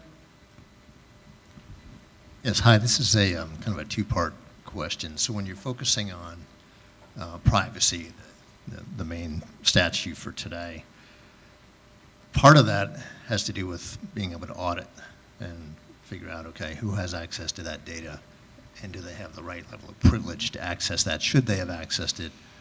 How do I know who has? That's the audit component, at least as I see it. I'm interested to find out from a balance of your focus perspective, are you more focused on audit and compliance in the security realm or devices to keep your house safe? That's part of it. The second part of the question is, are you more concerned about internal threats or external, if we look at what's happened to our friends at Sony, et cetera, recently? So I can answer from the healthcare side. So there is ongoing auditing of attempts to access the Emory secured systems. They're from so that's one thing. So we do periodically do some checks on access to patient information. Most of those audits, though, we look at if there's a complaint or a suspicion from either a patient or a lot of our, or employee, because employees have access to other employees by virtue of they're getting their health care at Emory. So it's probably, I think, more than we do the education part. So for privacy, unlike security, where you have actual security standards that you can put in place, the privacy rules really are based on policies that we have put in place to make sure we're reasonably protecting patient information. So it's not 100% protection. So We have policies. There's great Q&As from OCR on how to develop your policies, papers that they have out there to help us develop our policies, and then we have to train staff on those policies. And then we do testing, walkabouts. Are they doing what they need to be doing? So we're out there looking in the system, you know, in our facilities to make sure, you know, computers are being turned off. We use what's called WOW carts now. So these are carts that go into the patient's room. We do checks and make sure we have ways that they can disconnect so that they can log back on and they're right back in the record where they were, but they're disconnecting so that's not left open. So we're looking at that. I don't want to say it's 50-50, but I think we're looking more at what we're doing to prevent it and how to train and educate employees from my perspective. And then we have a whole nother security piece of that is looking at auditing. We have the ability to lay over now because it's not just one electronic medical record that makes up your health record. You have a lab record. You have scheduling records. So we have the ability now with a system to lay over all of that so that we can access, we can audit who access scheduling, and now doing deeper dives into what area of the record they accessed. Can't look at it, you know, page and all that, but we have a more idea of what somebody was looking at and was that appropriate for that person. They may be taking care of that patient, but should they have been in that part of the medical record? Anything else, Stephen? Yeah, I think I like the insider-outsider threat question because I happen to be. I think it's inside. Sorry, I forgot that. I happen to be writing an essay about that at the moment. Yeah, I think actually if you look at the healthcare sector, and something to look out for in the next couple of months will be the Verizon Data Breach Investigation Report, which provides a lot of analysis of breaches that have happened. And in the healthcare sector, there is a lot of problem on the inside. A lot of it is accidental. But you know, the cases like the one in Florida where the emergency room admitting person was selling the records of people who've been in car accidents to a chiropractor and so on. Yeah, the outsider threat is these guys that I've been talking about. But, you know, actually if you look at tax identity fraud, right? So we all know that this is Tax Identity Theft Awareness Week, coinciding with Data Privacy Day. And Data Privacy Day. Yeah. It's really busy time. Yeah, I have 2 blog posts today, right? So in tax identity theft, researching that, you find that a lot of the people who do that, and that's where somebody gets your social security number and files for a return in your name, for a refund in your name, and then you go to file your taxes and you can't because somebody else did, and it takes 9 months to clear it up, and you don't get your refund until you've cleared it up. And these people get very, very rich to the tune of about $5 billion a year, which is really our taxpayer money. A lot of the data that those people work with, they get from medical technicians and people within the medical community, dentists, assistant, and so on and so forth. The number of criminals that they've interviewed on this, it's on the street. Those people will sell you that information for the right amount of money, and then you can start making your $24,000 a day and $3,000 refunds that don't trigger the alarms. But just to warn you, if you were working on that, the IRS this year has introduced a rule which they will only give you 4 payments to the same debit card before they start mailing you a check. As far as I know, they still have no way, and this is basically because Congress won't fund them properly, they have no way of checking that they've sent 125 refunds to the same address, which 125 people don't work. We have 5 minutes till we're going to end. I'm going to ask each of you if you have a closing remark or comment on anything, maybe even an optimistic thought about this after the day we've had. Is anybody ready to be optimistic off the bat? Hillary, be optimistic. So okay. I love to be an optimist. It's just my nature.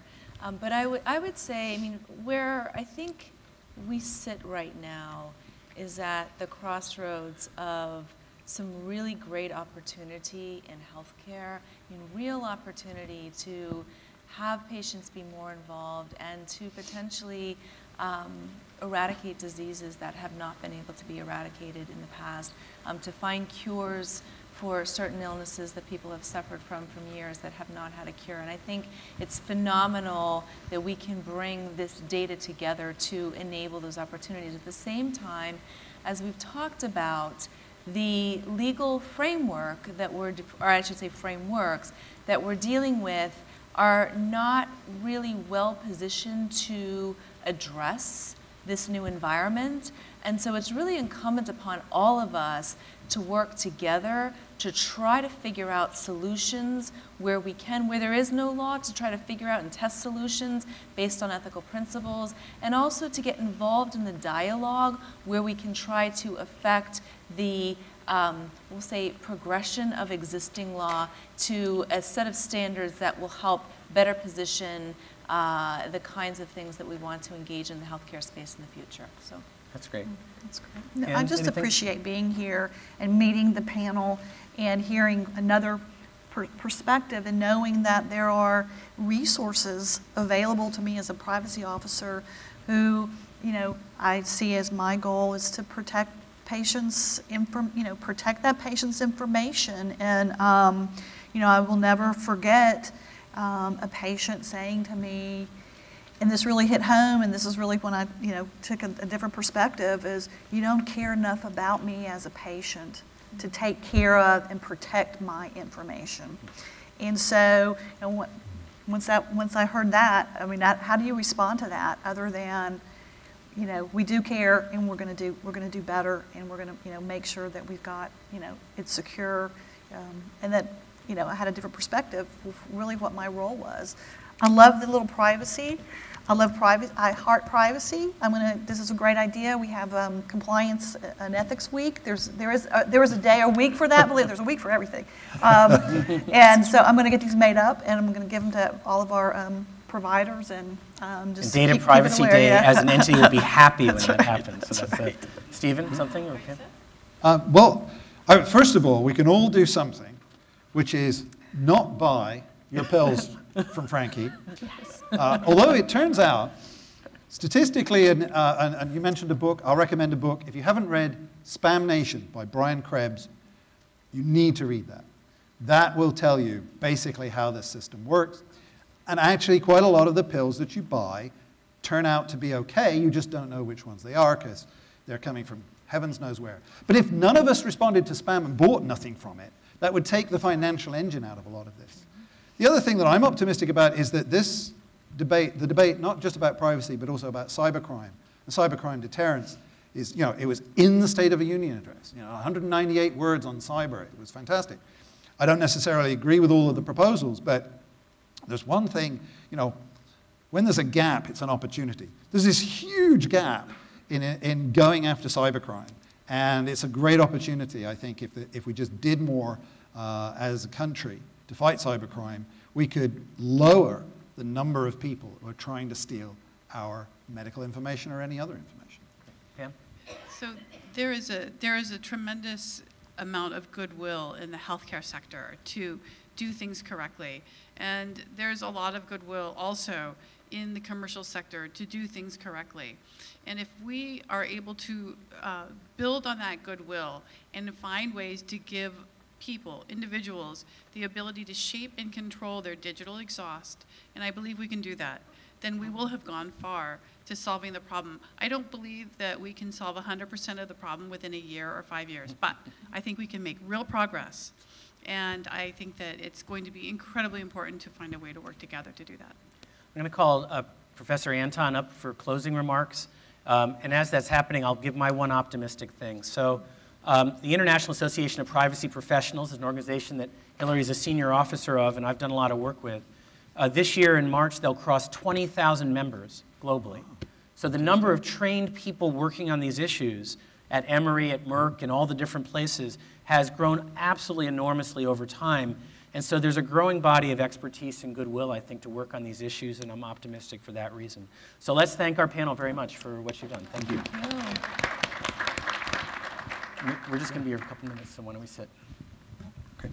So I want to thank everyone for coming today and all of the numerous people who are watching on the web as well. And I thought I'd just give a few comments and summarize the day.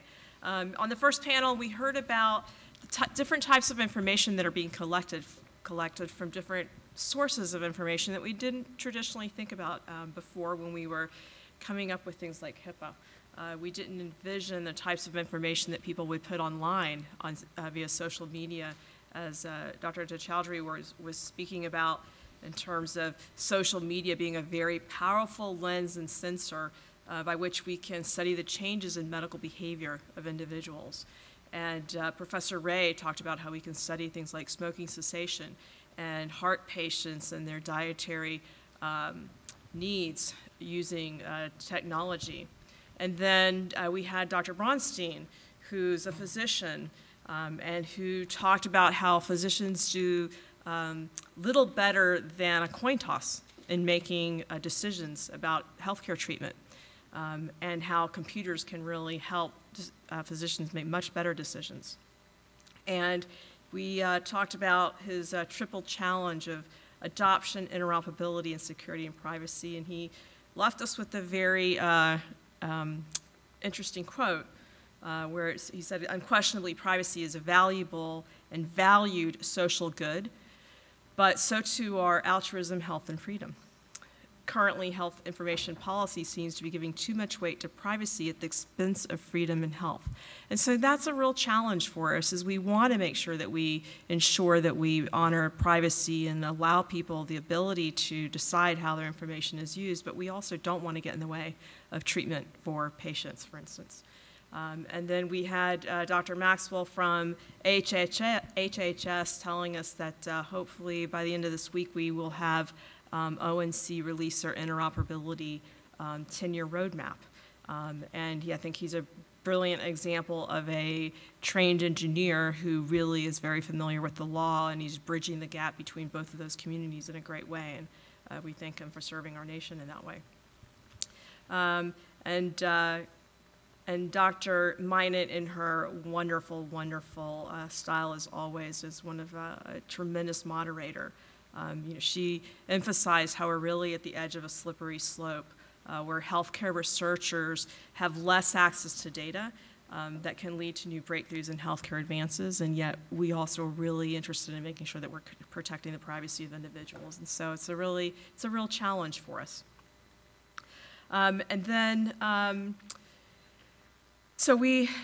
think we closed that panel understanding that we really have to think about where technology is headed as we have our privacy health data discussions.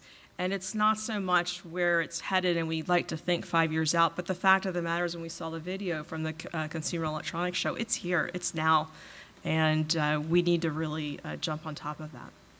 And then in the afternoon panel, the second panel, it's fresh on your mind right now, so, and Professor Swire just gave a bit of an overview, but I'll just point out that there's a lot of discussion again about sensors, and we're going to see the tour of the Aware Home in a few minutes. EHRs, there's mention that EHRs are thought to diminish medical errors, but then they can be tagged with metadata that can be used against physicians. And so there's all these different scenarios that we really need to think about as we design these things.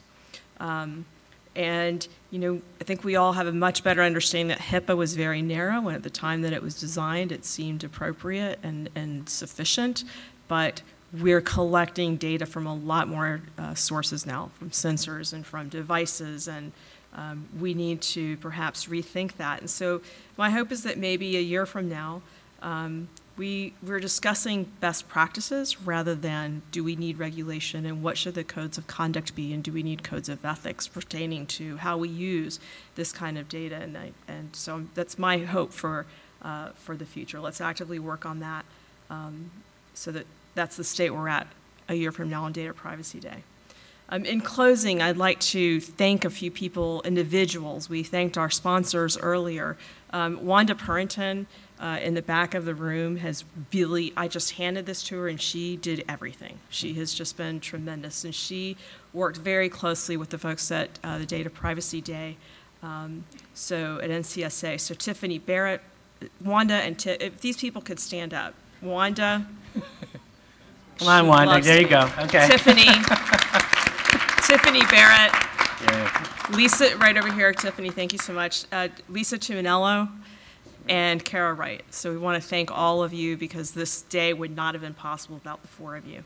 We had 149 registrants. We saw people coming and going throughout the afternoon. That's a great showing, and many, many people watched online as well. And once again, the program is being it was live streamed, but it's also being archived on Stay Safe Online at the website. And so we encourage you to share the day with others and refer to this as a resource as you move forward. And happy Data Privacy Day to everyone, and thank you to all of our speakers, and we have gifts for each of you before you leave. So thank you very much.